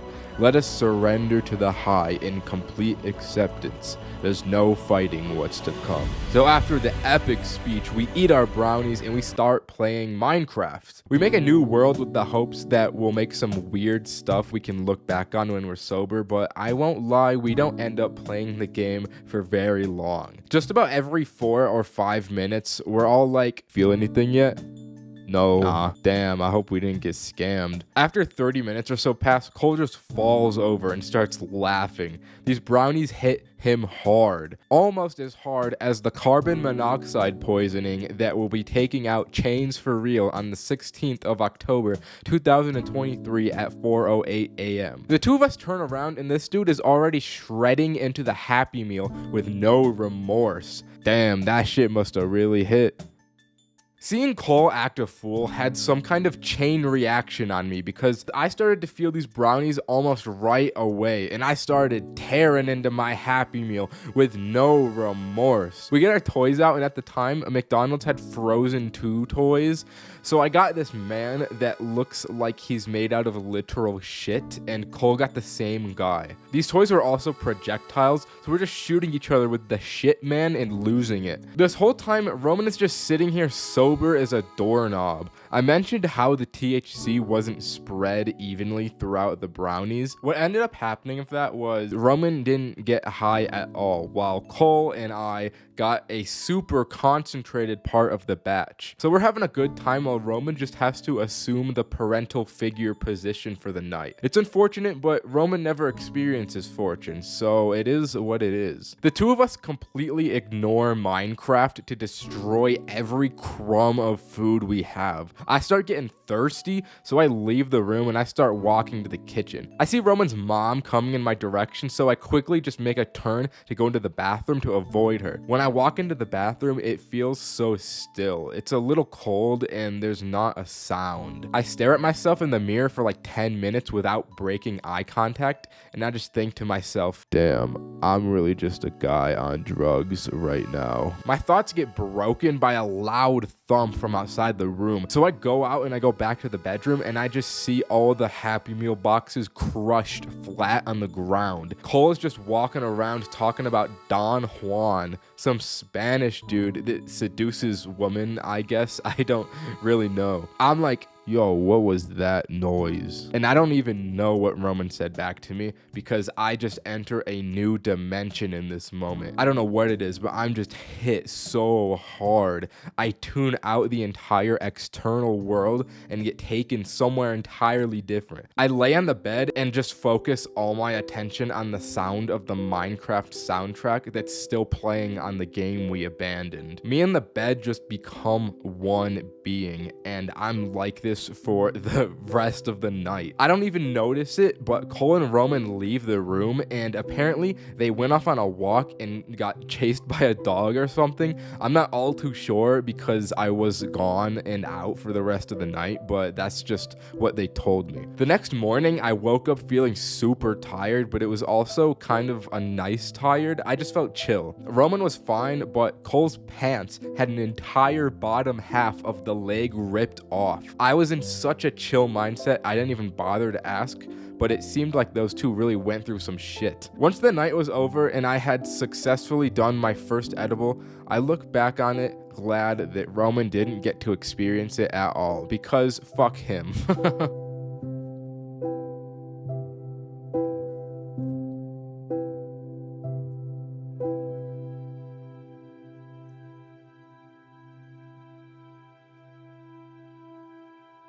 Moonrocks, aka THC Megazord, is allegedly the most dangerous and powerful devil's lettuce crafting ingredient humans can possibly create with our current technology. Moonrocks are the frontier of all weed advancements, and that if smoked will change the way you view weed for the rest of your life. At least that's how some people were hyping these things up to me before I tried them. So when I first heard about this, naturally the first thing I thought was, the fuck is a moon rock? And you'd think I would have found out after having smoked them, and I'm leading into an explanation, but to be honest, I still don't know. I mean, it's a little nugget, it looks like a rock, and it's really strong. That's all I know. Anyways, here's the story of the first time I smoked a moon rock. I was with my boys as per usual when the idea of moon rocks came up. None of us had actually ever done them before, so it would be all of our first times. But since it was our first times, we didn't have any. But for the most part, we're all big kids now, so a few of us drove down to the dispensary to pick some up. We walk in, ask the employees for moon rocks, and they didn't even know what we were talking about. How do you work at a dispensary and not know what the weed is? We left empty-handed and decided to take some Google searches to find out how to get these. After Google searching, can you get moon rocks at dispensary? We found out that they're actually extremely rare. Not just that, but they're actually illegal. Oh wait, that's talking about the shits from space. Never mind. We loaded up weed maps and found a dispensary that has them. Drove over there, and yeah. We get home, time to get high, baby. Let's go. The price for these things were really steep. It was like $80 a pop, but also the price only added to the group's collective curiosity. So me, Roman, Roderick, and Adam all gathered around this magic rock, marveling at its greatness. Damn, bro, it's beautiful. You really think this tiny rock can really be all that? I don't know, bro. I hear it's illegal. You can't have rocks from space like that, so it's got to be strong. Roderick and Adam were already high going into this, so please pray for their souls. Cameron was also there, but as per usual, he didn't smoke, although he played the most important role in all of this, and that was giving me the information of what happened this night, because if not for him, I would have not remembered anything that happened to me to make this video. So we loaded up the thing, smoked the moon rocks, and almost instantly, you can feel that these things are strong. Off rip, each of us were feeling it quite adequately and splendiferously so. We did the usual goofing around around and whatnot as you do when you're high. But all in all, the group was a little disappointed at this point. Yeah, we had a good high, but it wasn't quite the next level experience we were wanting. Considering the hype, we had expectations that this would change our lives and provide lifelong financial freedom or something like that. But little did we know, moon rocks actually have a secret ability that doesn't activate until 15 minutes after being smoked. The high of the moon rocks just kept getting higher and higher for us. After some time, we'd all think, damn, all right, this is actually getting somewhere. And then it would just keep going and going and going. The moon rocks had no plateau. And I guess that's the appeal of them. That's probably why they're called moon rocks, yeah? But anyways, after letting the moon rocks cook, we finally got it. Roderick and Adam being high beforehand definitely made them more zooted than anyone else, because Roderick became completely non-verbal and just lied on the floor, being completely still, while Adam was feeling the texture of the walls going, yo, it feels so real, it feels so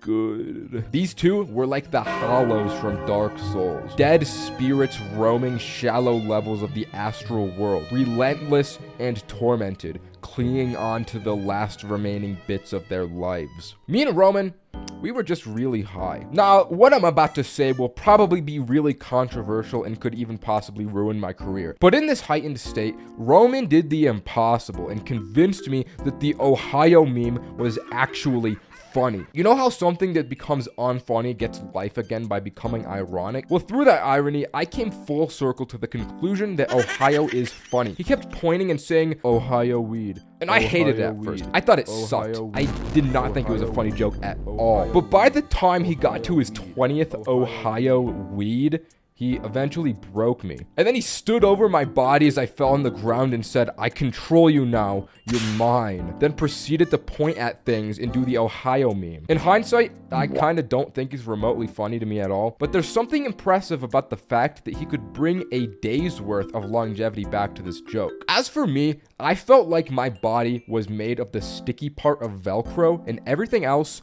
was whatever you call the other end of Velcro. I jumped on this bed and got completely stuck to it and couldn't get off. But I had a TV and an Xbox at my disposal, and from there, those two simple items brought me something I could only compare to an enlightening and spiritual experience. I queued up some classic Fortnite, went to the creative maps, and attempted to beat Fortnite only up. This collectively brought everyone together to watch me fall off of the first 3 boxes over and over. But every time I would get one more jump on my run, it was unreal. Everyone would pop off. The way they reacted to my gameplay gave me an evil little idea to do some trolling. Naturally, the group conglomerate gets munchies and all charge towards the kitchen, except for me and Cameron. I had to use all of my willpower to not follow them because I had hella munchies as well. But I turned to Cameron and whispered, bro, open YouTube for me. I want to see somebody beat this. So we brought up a video as the boys came back, and as they saw these beautiful and excellent jumps being performed before their very eyes, the boys couldn't help but weep. They watched in awe as they thought I was truly beating this whole thing, and I gained loads of respect. You can imagine that next, we all just started watching YouTube and go zombie mode. So all in all, moon rocks are good and really strong and make you go hollow. So if that's what you really want, I recommend. Anyways, that's the video. Subscribe. Bye. Smoking alone for the first time can be a daunting task. A little inexperience can make you truly fear you'll smoke the grass wrong and end up in the shadow realm. And a part of that's true. If you never smoked alone before, you gotta understand it leaves you susceptible to your demons more than any other scenario. In Fortnite terms, running solos can really feel like you queued solo squads with the amount of demons you gotta fight off. Truthfully, I'm not one to talk though, because the first time I smoked alone, I did it out a goddamn banana. I was truly struggling back in the day. This particular instance of my first time, I think it was my 4th time ever smoking weed in my life. I came into it so inexperienced, I didn't even consider something could go wrong. It was the day after I had some boys over, over. We had gone questing for Zaza the night prior, and when the next day came, I had a little leftover nugget in my name. So once they all left my abode, I got a real sinister and evil idea inside of me. I got the idea to smoke it on my lonesome. The only issue, I was so new to weed, I didn't even have a method to smoke it. I went on Google and looked up homemade ways to smoke weed, and that's how the banana thing happened. Then came the second problem all low-level Za smokers encounter, and that's masking the smell. And to be honest, I don't really have a very keen nose. My sense of smell is kind of fucking bad, but I just turned my fan on full and blew the smoke out the window. It was really the best I had. I won't lie though, the banana was goated. The banana was a little too goated because I ended up smoking way more of that razzmatazz hop skiddly do than I thought the banana was capable of.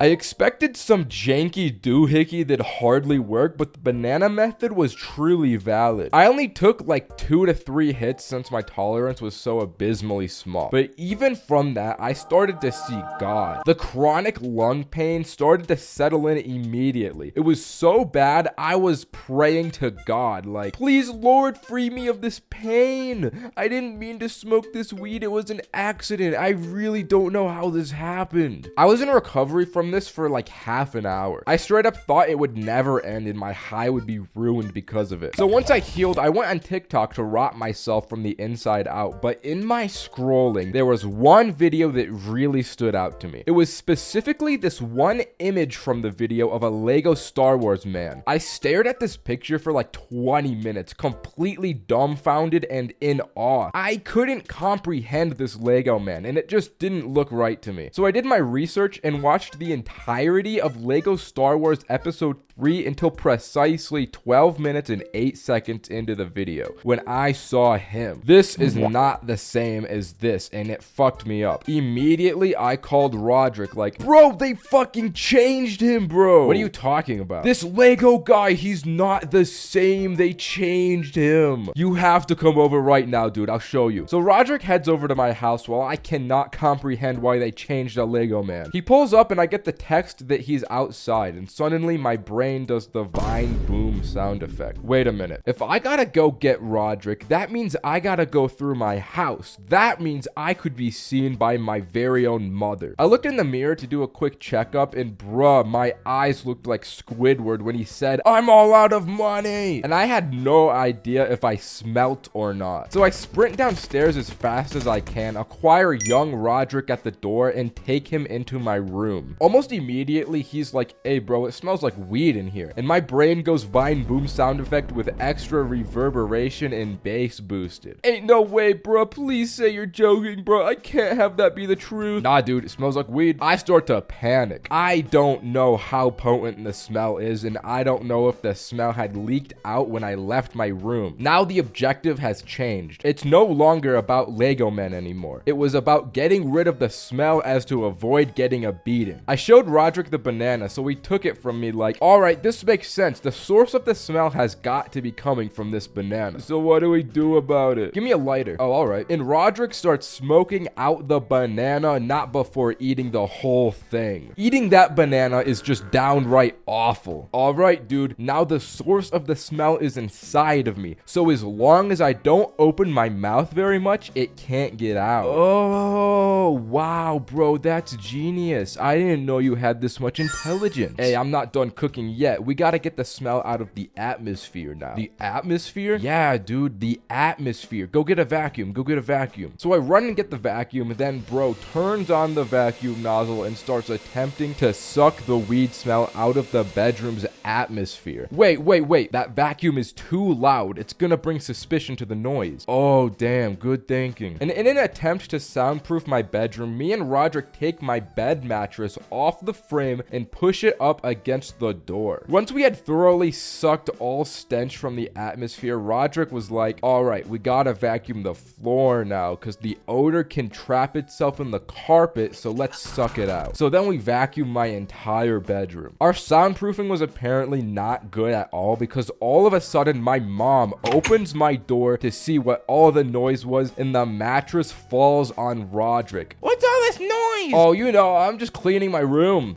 Are you okay, dude? I think my rib punctured my lung. Okay, but we should be all good with the smell now. This was perfect because now I could show Roderick how they changed the way Lego General Grievous looks in Lego Star Wars. So I showed him the difference and bro didn't really care. He never played Lego Star Wars, so he didn't really have any reaction. After that anticlimactic reveal, he just headed home and I was back to being high alone. But since we had cleaned my room, I won't lie, I felt like a king. I felt like I was living in the highest echelon of society, so I took a whole shower for like 30 minutes in complete bliss. Once I was done, I got out and looked out my window to enjoy the view to see Roderick's car was still outside my house. It turns out he forgot he drove to my house and he was walking home this entire time. So I called Roman to get Roderick to take him to my house so he can take his car home. So we go through with the plan until Roderick gets back to my house and he's like, I'm high, I can't drive. So we call Adam to drive over and bring Kevin to drive Roderick's car home. In the meantime, me, Roderick, and Roman all go up to my bedroom, and as soon as Roman steps in, he's like, it smells like weed in here. Are you joking? After all the atmospheric sucking we did, it still smells like weed. So Roman did a little scouting around until he finds little bits of weed all over my bathroom counter. It turns out Roderick had just spilled them all out before eating the banana and forgot that they were out in the open. So Adam and Kevin come to my house, and as Kevin gets ready to drive Roderick back home, he realized he doesn't know how to drive a stick shift. So we need Adam now to drive Roderick's car since he doesn't know how to drive a stick shift, and they did a whole thing that I completely tuned out because I'm high and can't mentally comprehend their plan. As I'm watching them try and figure this all out, I'm just thinking, damn, if they never changed the way that Lego guy looked, none of this would be happening right now. So since I just kind of tuned this whole thing out, I decided to sneakily turn around and just walk back into my house while this chaos is transpiring outside. Even though at the heart of the cause, it was my fault, I was just like, I can't deal with this right now. And as I went into my room, I won't lie, I still smelt the weed at this point. But I couldn't really bother to care about that either. I was just so mentally fried and I was so high. I decided I would just watch funny videos on my iPhone SE until I passed out. Okay, that's the video. Subscribe. Bye. At one point, we've all consumed more substances than we can take and lost some sort of bodily function. Whether that's the loss of literal control over your body or the loss of your mind, so you just act on all of your primal monkey thoughts, either way, something is lost. So even if this story is the highest I've ever been, if you've watched me for long enough, you'll know that the only thing that I lose is my shame. I have an ability to hard body substances without ever dropping. So at least originally, this night was going to be planned as a mushroom trip between me, Roman, Adam, and Roderick. And I'll just skip the scene setting because I know you just want to see the drugs. So me and Roman pick up 6 grams of shrooms, stop by the Holy Land for snacks, arrive at Adam's luxurious estate, and get inside to prepare for the Ninja content farm. Also, Cameron was there too, so let's not forget about him. Round of applause for Cameron, although he was going to be sober and exclusively doing homework on his MacBook this night. So you got the stuff, my brethren? Yeah, bro, I got it right here. Let's just bust this bad boy open.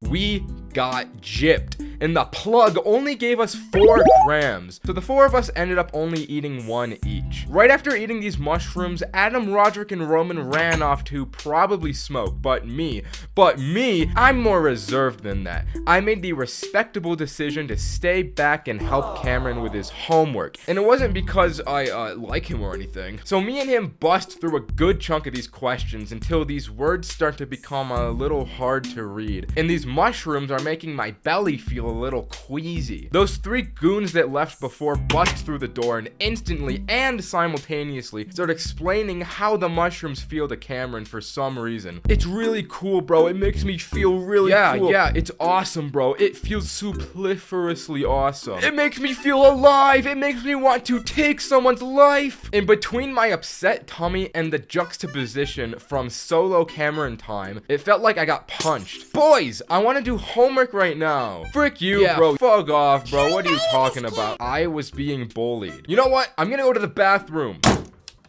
Oh my god. Despite us all having just 1 gram each, they were enough. These were some strong guys. As I had that moment to myself and overcame the queasy, I left the bathroom and everyone was gone. Although, I heard faint music from the porch. As I walked out, I see these 4 are smoking a big dog style cigar in the snow outside, and Cameron was making beats in Logic Pro. Ooh, there's the big homework, baby. What'd you do in the bathroom, bro? Put a diaper on? Did you put a diaper on in the bathroom? Fug homework, bro. Check this out. This was my snapping point. My friends were relentlessly bullying me, and I had to do something now to redeem the great Ninja name I was known for. Give me that cigar, boys. Check this out.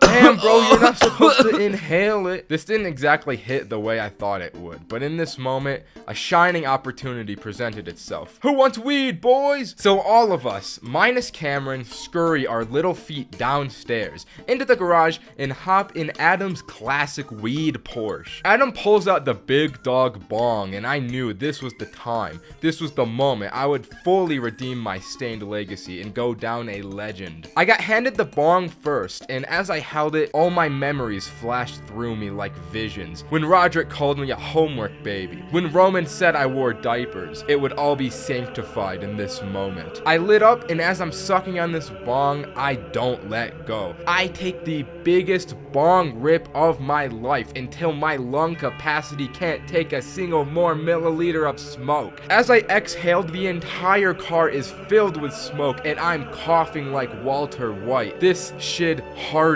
Afterward, I just lay down in the back of the car while my body recovered. The bong was passed around a few rotations, but I couldn't take any more, so I just waited until we all finally got out. And once I stood up, I realized how high I was. So as we all stumble back to the bedroom, I go up to Cameron and I ask him, "Bro, let me see the laptop, bro." I had a golden joke cooking. I sit down with Roman in an attempt to open Google Images, search for Patrick Bateman, and my joke was gonna be that I said that was Cameron doing his homework. But I only got to search Patrick in the search bar before I hit enter, which brought up Patrick's star, which had this image from an Amazon link to a Funko Pop that the two of us found a lot funnier than the original joke would have been. But then I took it further by clicking on the image, bringing me to Amazon where I bought it. I bought the Funko from Cameron's laptop on his account with his card and shipped it to his parents' house. I was on fire. I was in my element here. Then Adam brings out the vodka and I'm chugging that thing like a Division I football player. Then Adam brings out the canned wine and I'm chugging those things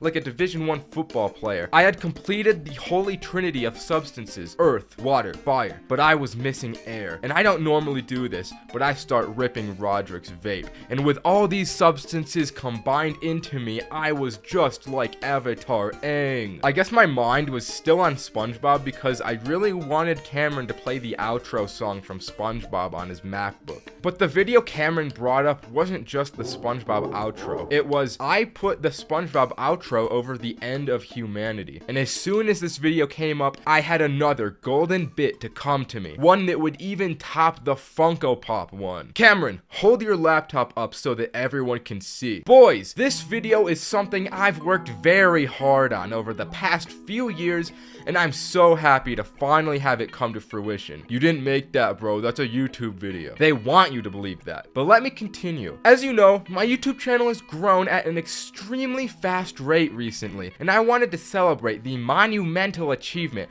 of 200,000 subscribers with a celebration that's fitting. So I've planted 200,000 bombs across New York City, and what you're seeing now is live drone footage broadcasted from my channel. But it's not just New York. The more subscribers I get, the more bombs I plant, until even we are engulfed by fire and explosion. It's just my way of saying thank you for all of the support I've received thus far. As you can imagine, that bit killed it. I could confidently say that my name was saved from the disaster of earlier that night. I walked out of the room and into Adam's library, basking in glory. Like I said, he has a luxurious estate. He has a library. And still vaping, I sit on his oversized reading throne until I passed out for the night. Okay, that's the story. Subscribe. Bye! Sleepovers with the boys are sacred moments to see how many boundaries you can get away with pushing, even if it means overextending a bit. It's what makes it fun. This night, Roman, Cole, and I planned to push the 2 ironclad rules amongst the Roman household. Rule 1, no weed. His parents didn't even know he smoked at this time. And 2, no friends over on this particular weekend. We were to not only sneak the weed into his house, but also ourselves. Roman had just got a brand new PlayStation VR headset, and we wanted to experience the virtual reality while high, which posed for the riskiest activity of all. You see, this was his family PlayStation, meaning it was right in the middle of the living room, so we had to move at night when the family sleeps. Me and Cole stake outside for dusk to fall and Roman to give us the word. We had the weed in an airtight seal, a small pipe to smoke it, and some Febreze bottles to kill the smell. Eventually, we see the front door open. Roman gave us the signal and we slowly enter his house to not make a sound. We all make our way upstairs, walking past his parents' bedroom to get to our safe haven, Roman's bedroom. Objective 1 was complete. Now we had to complete objective 2, smoke the gas. So how are we gonna do this, man? I've got a spot. He opens his window and walks onto the roof. The 3 of us get to smoke under the stars as the calm before the storm. A moment of solitude before things take off. Once we're nice and high, we stumble back down to the window, probably almost die, and get back inside. The night was looking good. If we could complete our final objective to play VR, we could call this mission a success. We make our way downstairs and turn on the PlayStation, ready to experience this new world. We didn't want the smell of weed to linger on us, so we spray the Febreze bottle around the living room. But something all wise men know is not to give 3 high kids a bottle of Febreze. Since it's his house, naturally Roman gets first dibs on VR. But as soon as he puts this headset on, we start spraying him all around with the Febreze and watch him helplessly squirm. Before we know it, we had sprayed the entire bottle of Febreze, and this room was so smelly it was completely unlivable. And this headset had speakers built into it too, which is important because Roman didn't realize how loud he was being.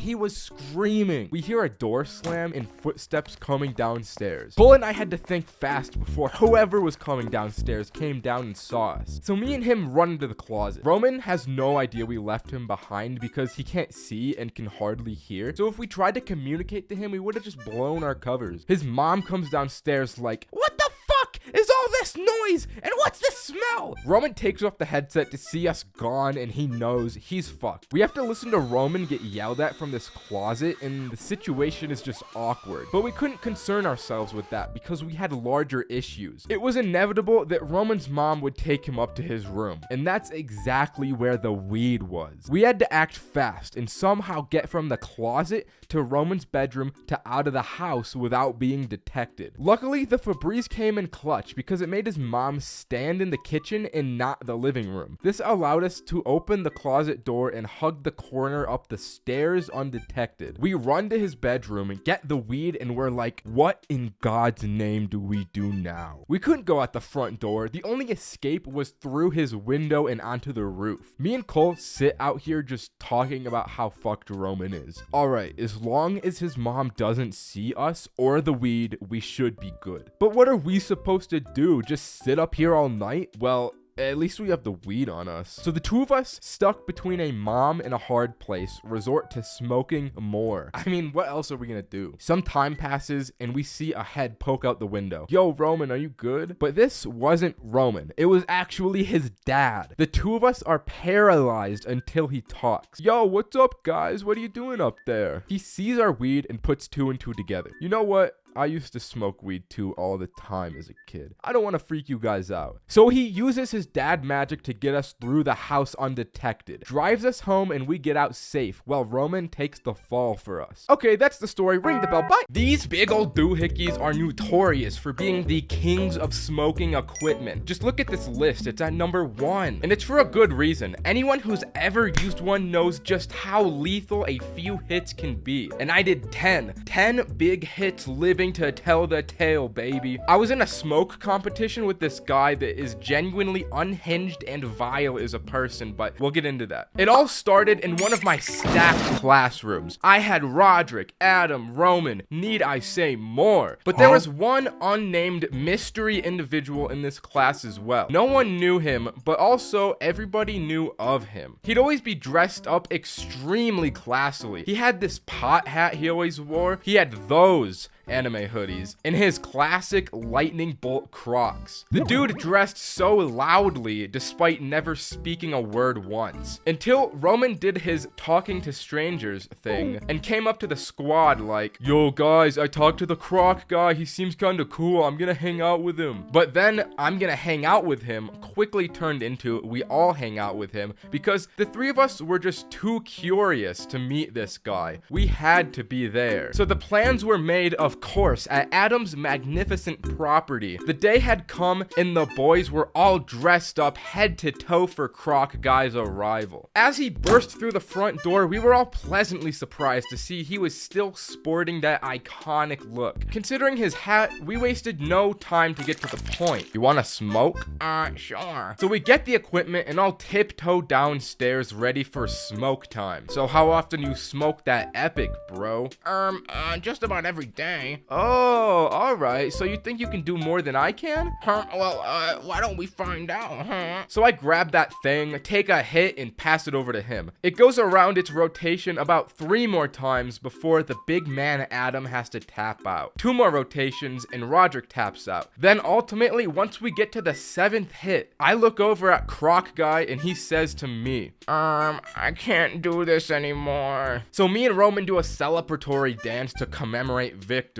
I feel on top of the world! We need to go to the gym! So we go into Adam's home gym. Like I said, he's got quite the estate. And me and Roman start hitting this punching bag with no remorse for our hands. In the face of success and 7 bong rips, there was no pain to be felt. But Roman must have had some serious demons because he took it pretty far, but he's the unhinged one, so it's not unexpected of him. After we broke our actual hands, we walk back over to meet with the group downstairs. But it's important to note, as we walked back, I was walking behind Roman. We were met at a crossroad where going left would lead us downstairs, which was where everyone was, but going right would lead us to Adam's bedroom, where I could swear I heard some kind of noise from. But I had thought that everyone was still downstairs. Did they come up to Adam's room? Roman didn't hear this, so he kept walking without realizing I had stopped behind him. So I turned alone and walked towards Adam's bedroom, and as I walked in, I see the Croc Guy laying on the floor,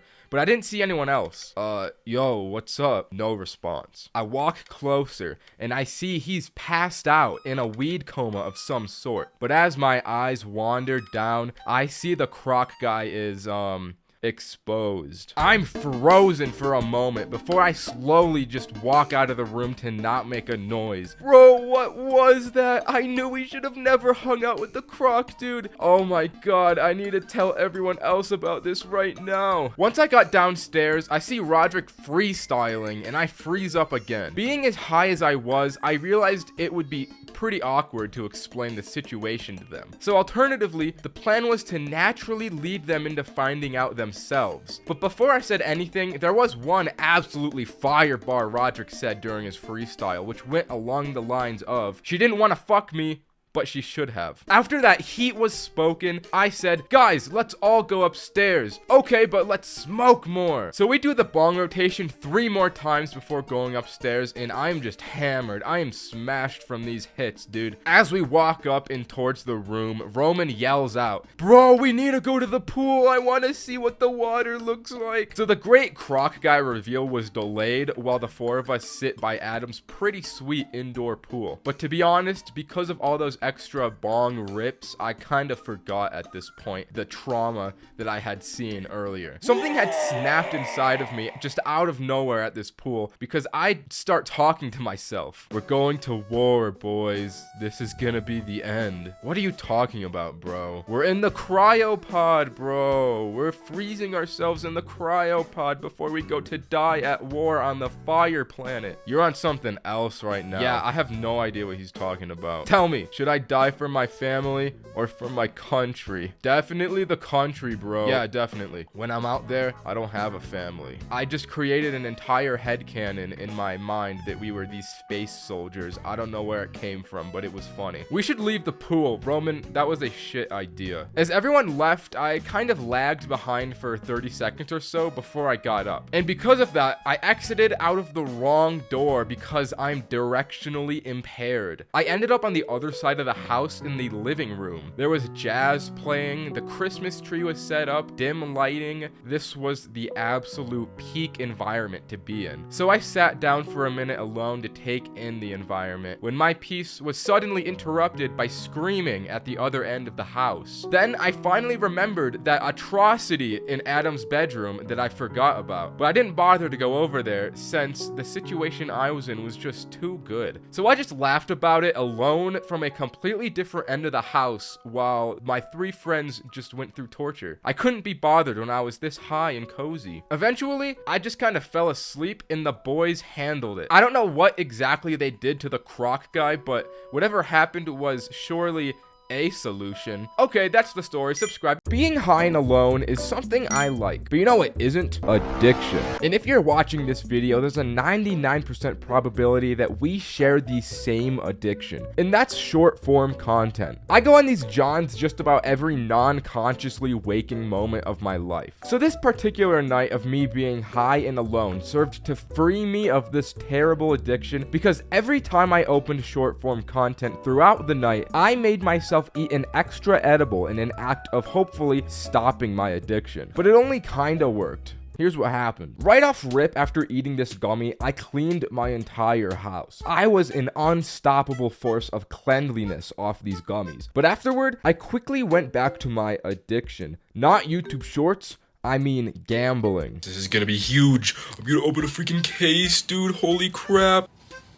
Oh, alright. But I felt that if I was to truly free myself of addiction, I probably shouldn't make exceptions. So I ate another gummy after this as well. Then I instantly opened Snapchat and went onto the shorts because I'm not very smart, which meant another one down the hatch. I had already eaten 3 gummies, so I knew I needed a foolproof strategy that would ensure I wouldn't watch any more shorts. I decided to attack the problem at its roots, which is my attention span. I needed a way to fully reset my mind, and my idea to do so was a kind of strange approach in hindsight. The plan was to sit down in an empty room and just exist with myself and my drywall. I sat there and stared at drywall with as much mental focus as I could possibly exert for as long as I could. I would start to feel my focus wavering periodically. The only thing this ended up actually accomplishing, though, was giving myself a headache, which is ironically exactly what YouTube Shorts do as well. Alright, so the drywall strat, it's not working. Maybe